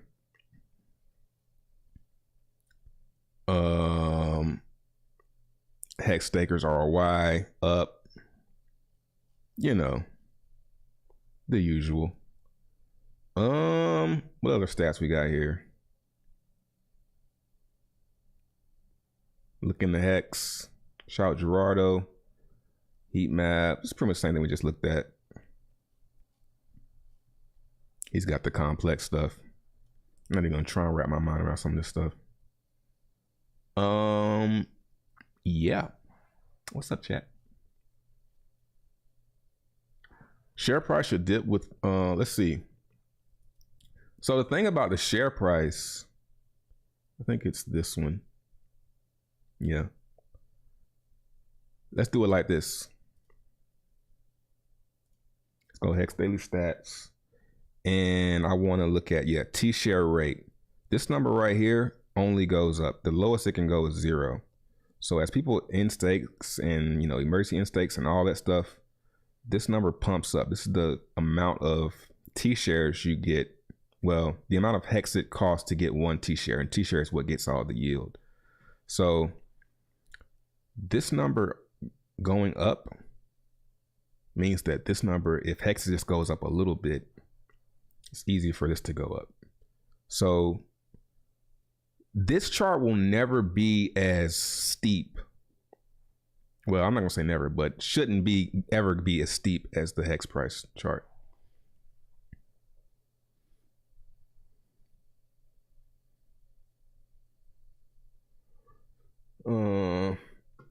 Be cool if Richard Hart could implement a function where you can swap worthless hex for gold. I mean, yeah, you can do that now. What the fuck? You can sell some hex, put it in Coinbase, take the money out, and go buy some gold. It's as easy as that. What are you talking about? What's your view on encapsulated stakes? I did it first. Tuke in there. Check it out. They're cool. What up, Zadie? When Hex gets to 1,000, people will be sick they didn't throw at least 100. Yeah. I mean, if I just look at this chart right here.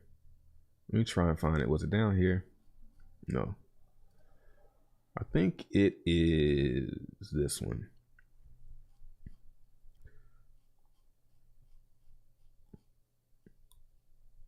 This gets me extremely excited about Hex because this is like having Bitcoin when it was, we'll say about 50 bucks maybe.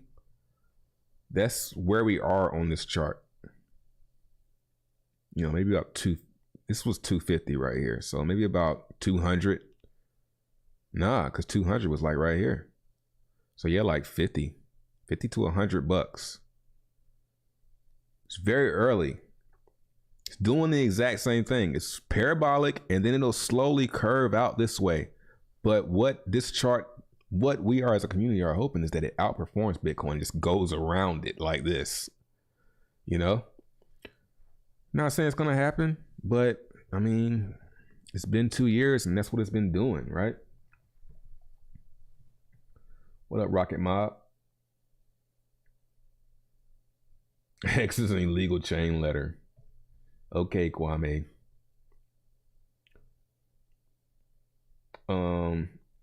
Hex is clearly top crypto. Yeah, I agree.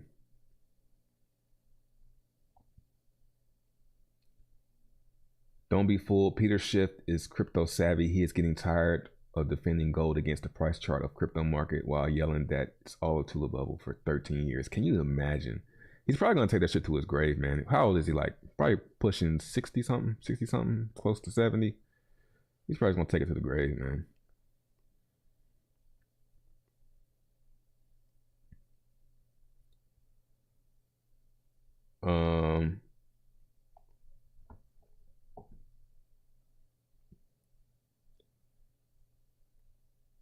Smart money waiting to buy back. Yeah. Like, and what's crazy is you can see the liquidity. We go here. I haven't checked in a while though. CX, USDC. I'm gonna check this one. This one has a lower fee.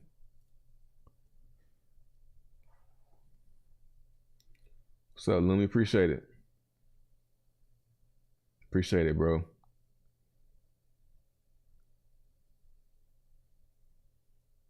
Said he wasn't 50 yet. I don't believe that. 60, I mean. He's not 60 yet.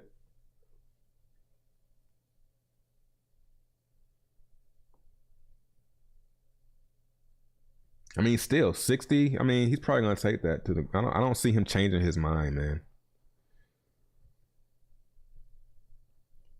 He buy Peter buying Hex right now.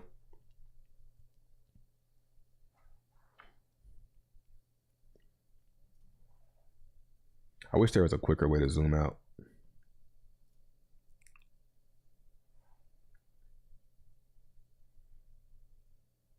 What's up, Matty Allen? Getting that clout, yeah.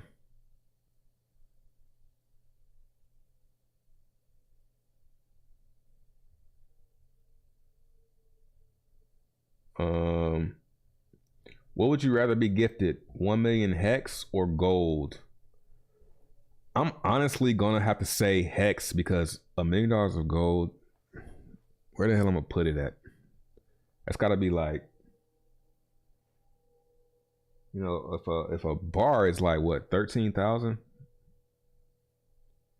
then no, the bars are kind of skinny.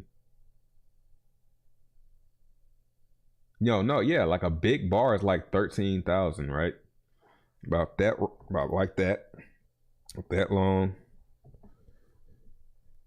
I don't know where I'm gonna put it at. Where am I gonna put it at? You know what I'm saying? Like, that's the first thing. I can't. Where am I gonna hold it at? And when I'm ready to sell it, can I get out quick? Nope. Can I do it discreetly? Nope. I'll take Hex any day. I can immediately dump that. I could take that 1 million Hex and sell it right now, and nobody will even notice. Yeah, I'll take 1 million Hex any day. No cap. I take the million in gold, sell half, and put the other half in Hex.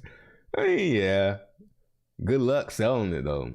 And where you gonna carry it on your truck to get it there? You got a pickup truck. You can't put it in the back of your car. It'll never move.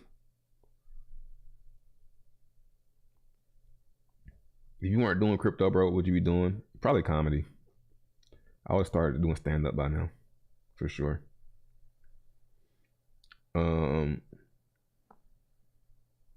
Message. Should probably do that. Richard never has audio problems. I think it was the host, because both of their audio was pretty bad. Richard's mic was too good for that audio output they were doing.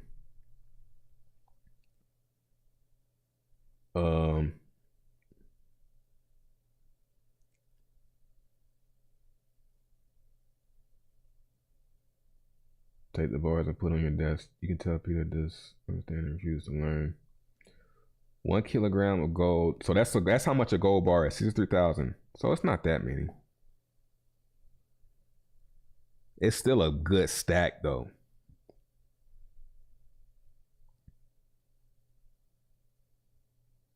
Then you go to a gold buyer and they give you 60% of the market price, right? Now you know I have a truck. Nah, he invited me. I just for one saw it too late, and I'm not into public speaking. As contradictory as that sounds to me now.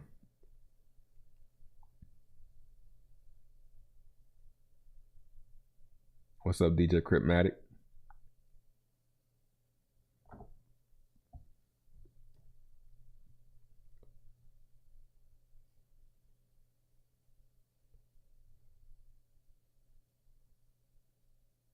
No, he said 1 million worth of Hex. If I'm not mistaken, he didn't say 1 million Hex. It's 30 pounds. I mean, that's not that bad though. I thought it would be more than that. You know.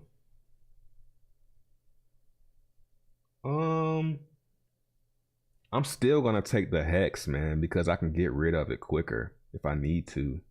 Without needing anybody. I don't need to go to anybody. I don't need to say, hey, I got this gold. Can you buy it from me? What you selling it for? You know what I'm saying? I'm not trying to do all that, man. It's like some pawn shop shit.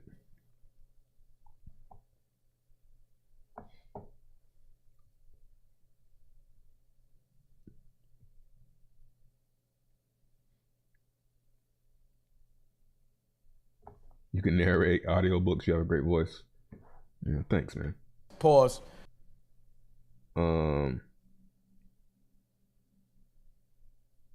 Trade 1 million USD is not even 50 pounds. Yeah, I just learned. Answer's still the same though, man. I'll take the Hex. Then I can bust that shit down in about 10 stakes. Like, I get busy with 1 million free Hex. 1 million in free Hex. I can get busy with that. I'm doing like 10. I'm doing 15 stakes. One for 15 years, one for 14 years, one for 13. Busting that thing down like a brick of gold. Stack of bars pretty cool looking though. Yeah, you can show that off. They both have their pluses, but I'm gonna take that Hex because I can liquidate it quickly. You know, if we're talking free. All right, I'll think on it. I'll think on it, Maddie. I'm shy though, for real.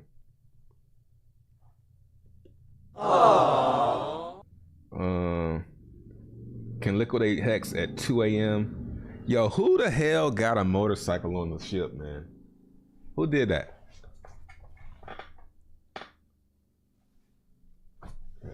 This place is crazy.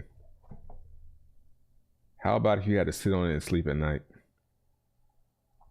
You mean the gold? If I had to sit on it and sleep at night, I don't know what you mean by that.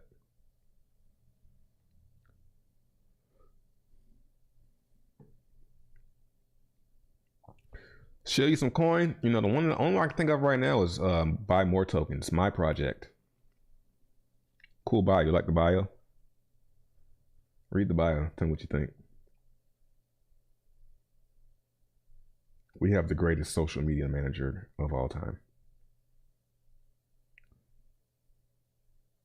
Peter thinking, Darren, I miss Bitcoin. Trust me. Yeah, he's buying X. Yeah. I mean, I don't think he's going crazy, but I think he's probably going to get some quietly.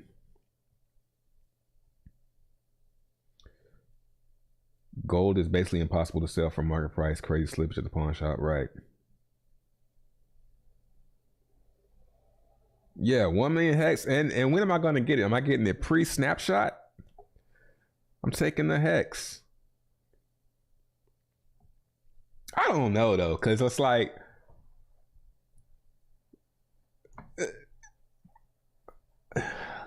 that is actually a tough one, because I'm really thinking about that. If somebody say, yo, somebody came up on the ship, we unsealed the gate, and he was like, yo, I got this gold from this asteroid. Like, that's pretty dope, man. Or I give you this Hex. You beam it down to Earth, blah, blah, blah. It's gonna be a tough decision, man.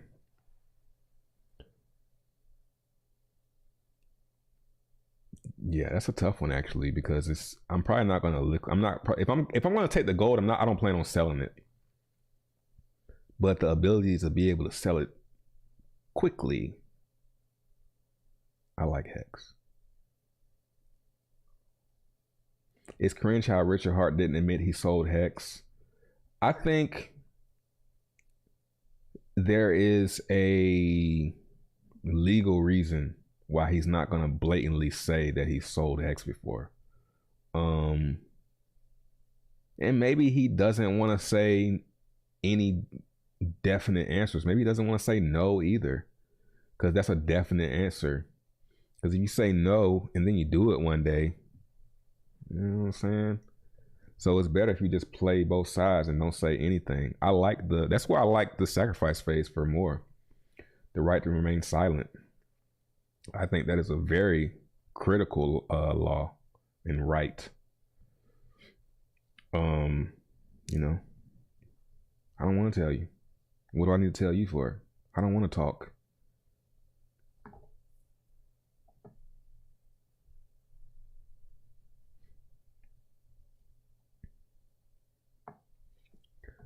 By the way, I got a members section where I got bonus content. I'm seeing my members. Shout out to my members.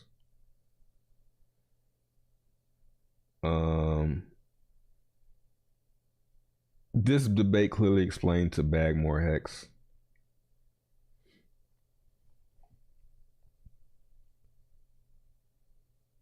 Buy over spot, sell under spot. That's gold. Did I buy a dome? Nah, I didn't.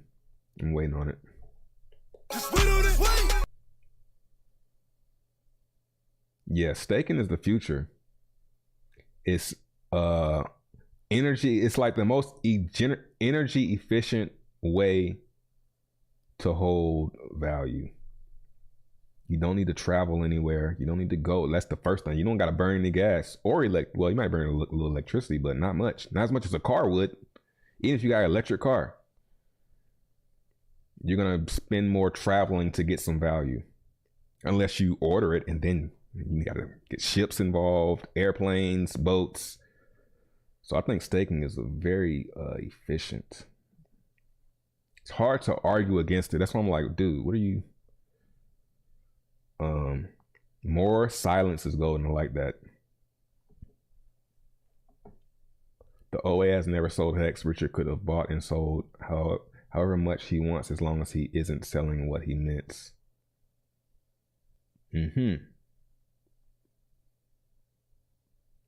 So you're saying as long as Richard is buying and then selling, he's good?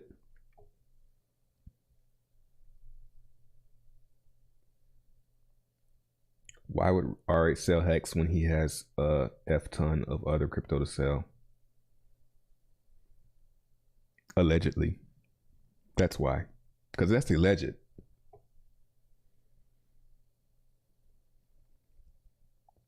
Traded into the government for some antimatter. Oh, we got a conspiracy theorist in the house.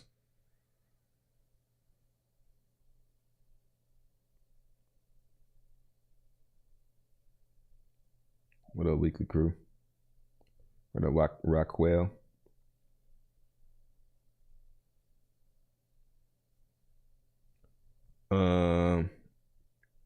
Remain silent after getting arrested. Whenever. When somebody asks you something and you just don't feel like talking. You know. If somebody kidnaps you and waterboards you, you know what I'm saying? Like, I don't want to be forced to talk ever.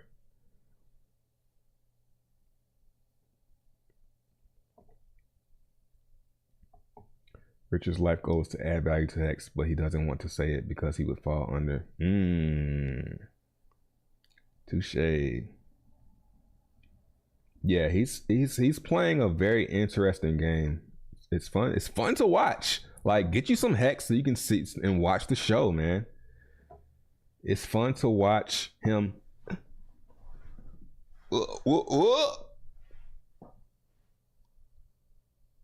It's not a security. You know what I'm saying? It's fun to watch.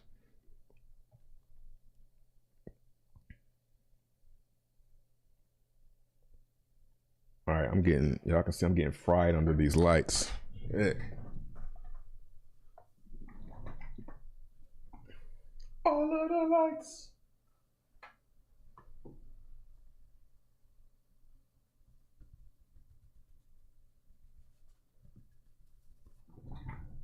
Pitter patter.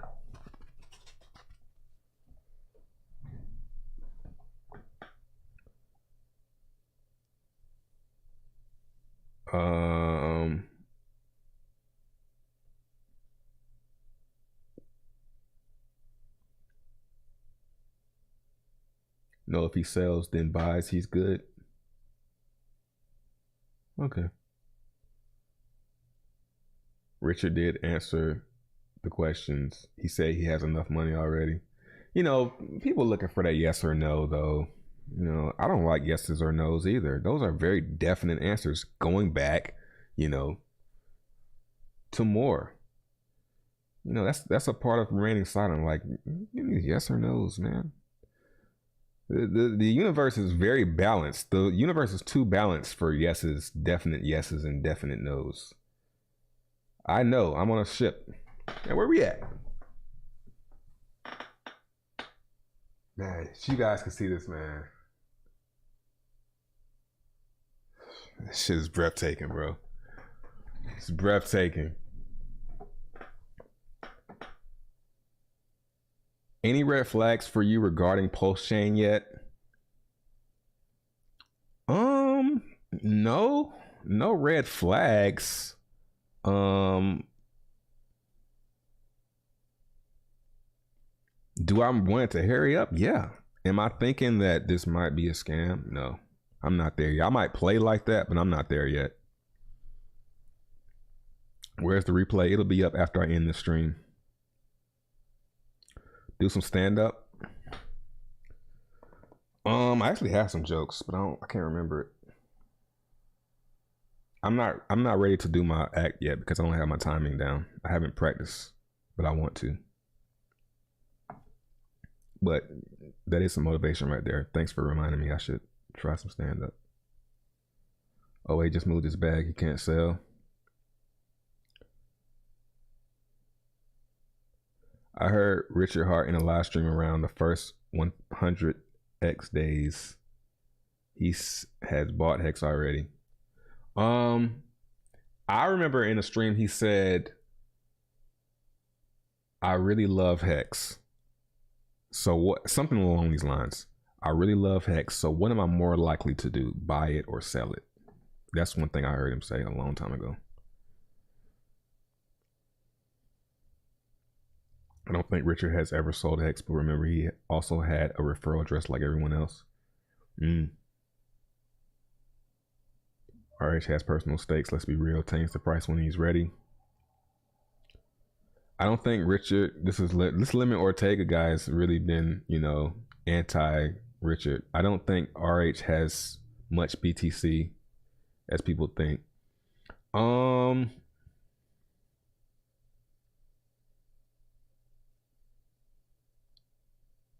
I do. Just because he keeps on saying it. Like, guys, it's really hard to lie on camera. Live right now. It's really hard to lie. Or lie and not be able to cover it up. So he doesn't want to lie, but he doesn't want to tell everything. So what he'll say is, I mine Bitcoin full blocks. That means he mined Bitcoin every 15 minutes. He got whatever the payout was, which was what? Maybe, what was it? What did it start out at? 12, 25 or something like that. High. If he was getting 25, let's just say he was getting, let's just keep it modest. 10 Bitcoin every 15 minutes. And he, first thing I want to know is how long did he mine? Probably longer than 15 minutes. Probably longer than a day. Probably longer than a week. You only needed about a week to get it in and just don't sell.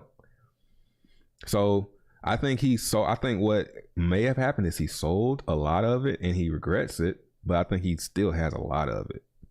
That's what I like to imagine. I don't know.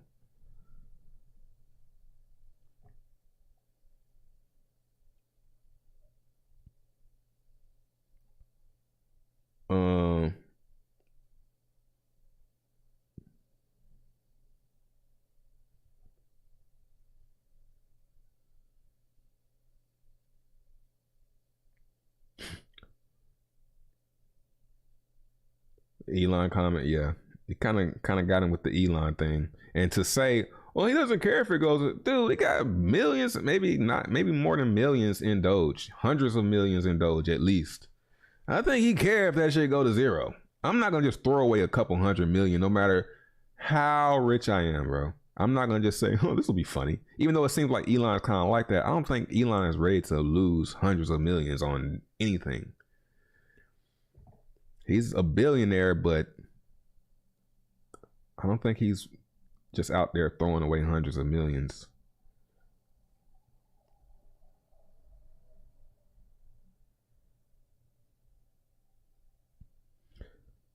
It's super bearish sign when founders sell their own coins. RH should have just flat out say no, he doesn't sell. Or what if that's a lie? You know?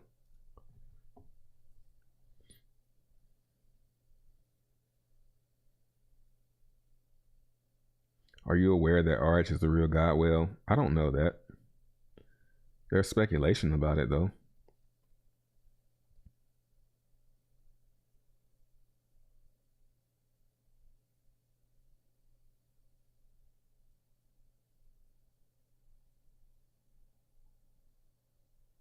He's definitely sold some. Yo, you're thinking that you saying he's definitely sold some is coming from the direction that he was broke. I would say the only way I would think that Richard Hart's been selling Hex is if he's really just broke. He just really been broke for real. He just finessed all of us. And I just don't think that. I don't think he can carry on. I mean, maybe he's a fucking genius. And he did, you know, but he would have to be like God tier to be able to live stream and cover this up this well. I don't think he is, man. But I could be wrong. Yeah, I think he at least has thousands of Bitcoin, and that's enough.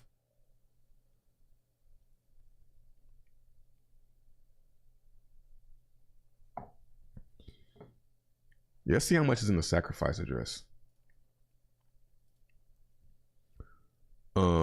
Let's just go. Let's go to the 66D and then we'll get to it from there.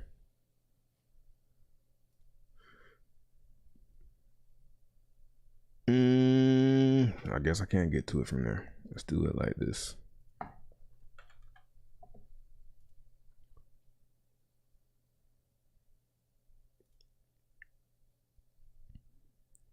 What'd you say? Yeah, let's see this.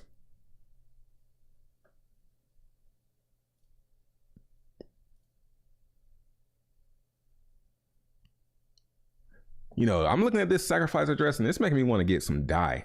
Like, all that USDC is gone. What's this? Pulse? This is PulseX, right? Like, you tripping about, if you're thinking that Richard Hart is spending this stuff and buying bags, my answer is, so what? A Gucci or a Louis Vuitton bag is like, what, 50,000? That doesn't even make a dent in this, bro. Have fun.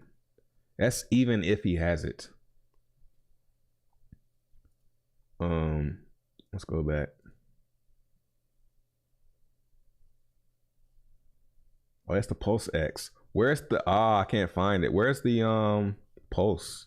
That's just Pulse X.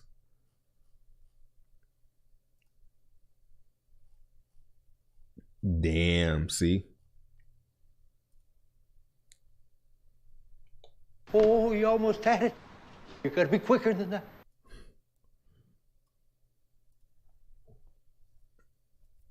I want to see how much is in the Pulse one.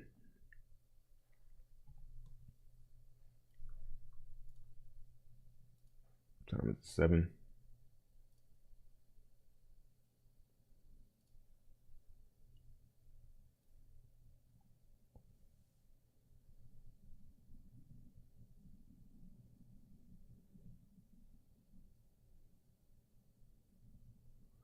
Well, I don't say hodl your gains away. What I do is I have a hex stake that ends every week.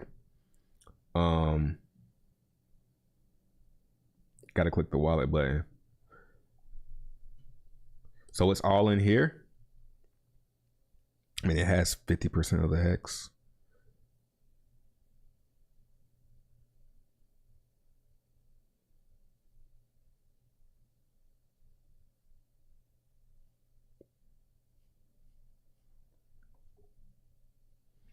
Yeah, I have a hex stake in every week and I sell the yield, right? So I'm not hodling my gains away. I'm realizing them. And that's what I tell everyone I'm doing. So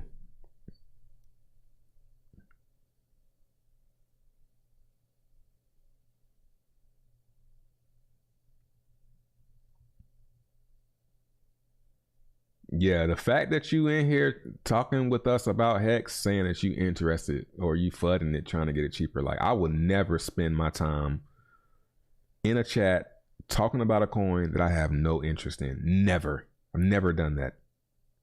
So yeah, man, you kind of exposing yourself. It looks like you got Hex as your eyes.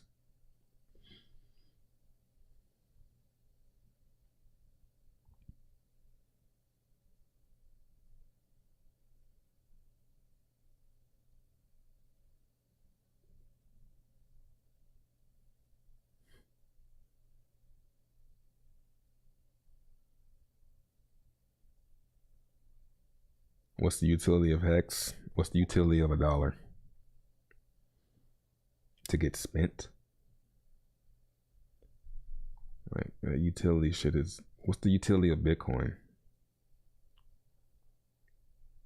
These are old arguments that you guys are gonna have to let go in the we in the roaring 20s, stay woke.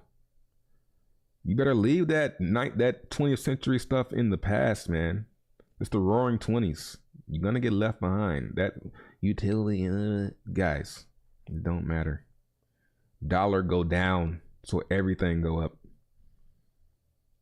Once you stake per week, well, I don't really do it like that. So if Hex, so this is what I would do. I have Hex stakes that end every week. I take the principal and I restake it for a little bit longer, a week longer than the last week to recapture the T-shares. I sell the interest and build the bag up. And then when Hex drops down, what I'm waiting for is like 10 cents. I'll buy a bunch of it and then bust it down and push them out even further.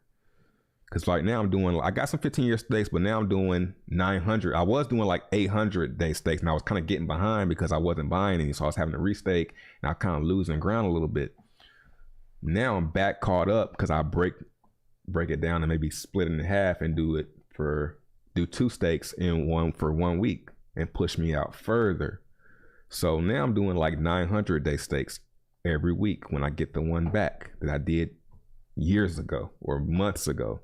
Right, so I'm just keeping them going longer, and every now and then I'll do a 15-year stake. I got a tweet. Go look at my Twitter. I said, if this tweet gets 1,000 likes, I'll stake 1 million Hex for 15 years, and I did it. And that's gonna be a big one.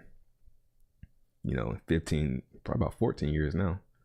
So I got some 15-year ones going, but I don't drink all the Kool-Aid. I mix it up a little bit. What are my gas fees like? Right now, I ended one Sunday and it was 2 Canary, so it was a little bit more expensive. It was probably like 150 to 200. They've gone down though, but it doesn't make a dent. A little bit.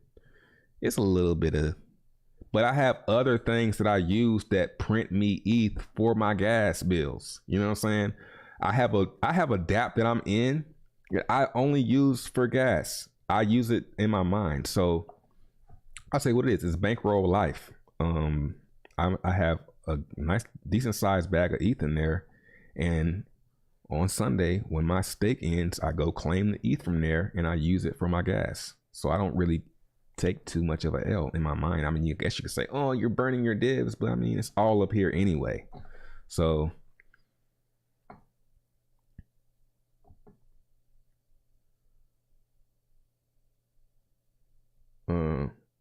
yeah, the Roaring 20s. Yeah, it's all the same thing over and over again, man.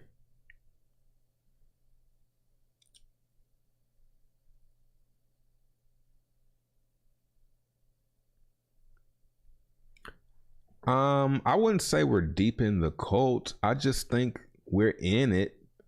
It's done well for us, so why would we start talking down on it? It's doing well.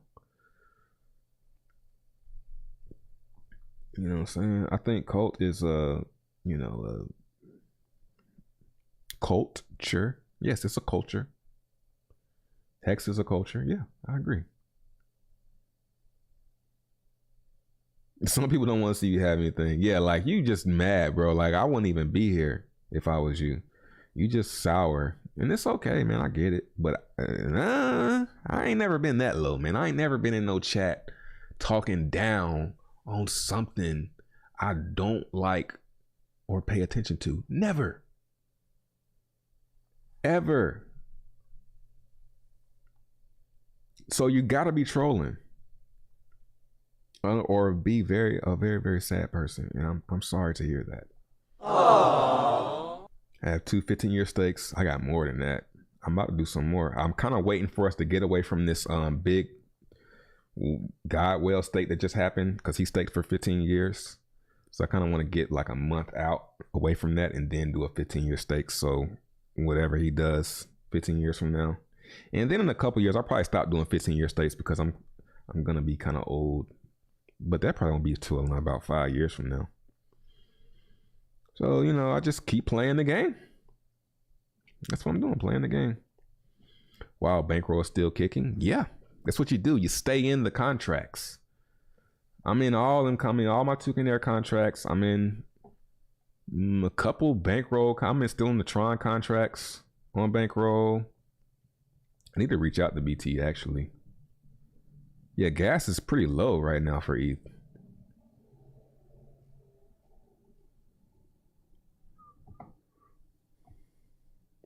Appreciate the hundo, Rick. So we rich over here at Lyman. I didn't even flinch.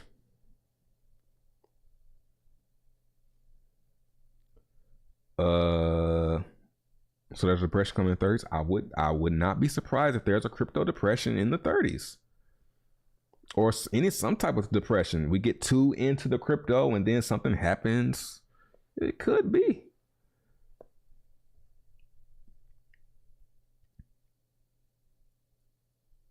When post chain. Code is just short for culture. Yep. All right.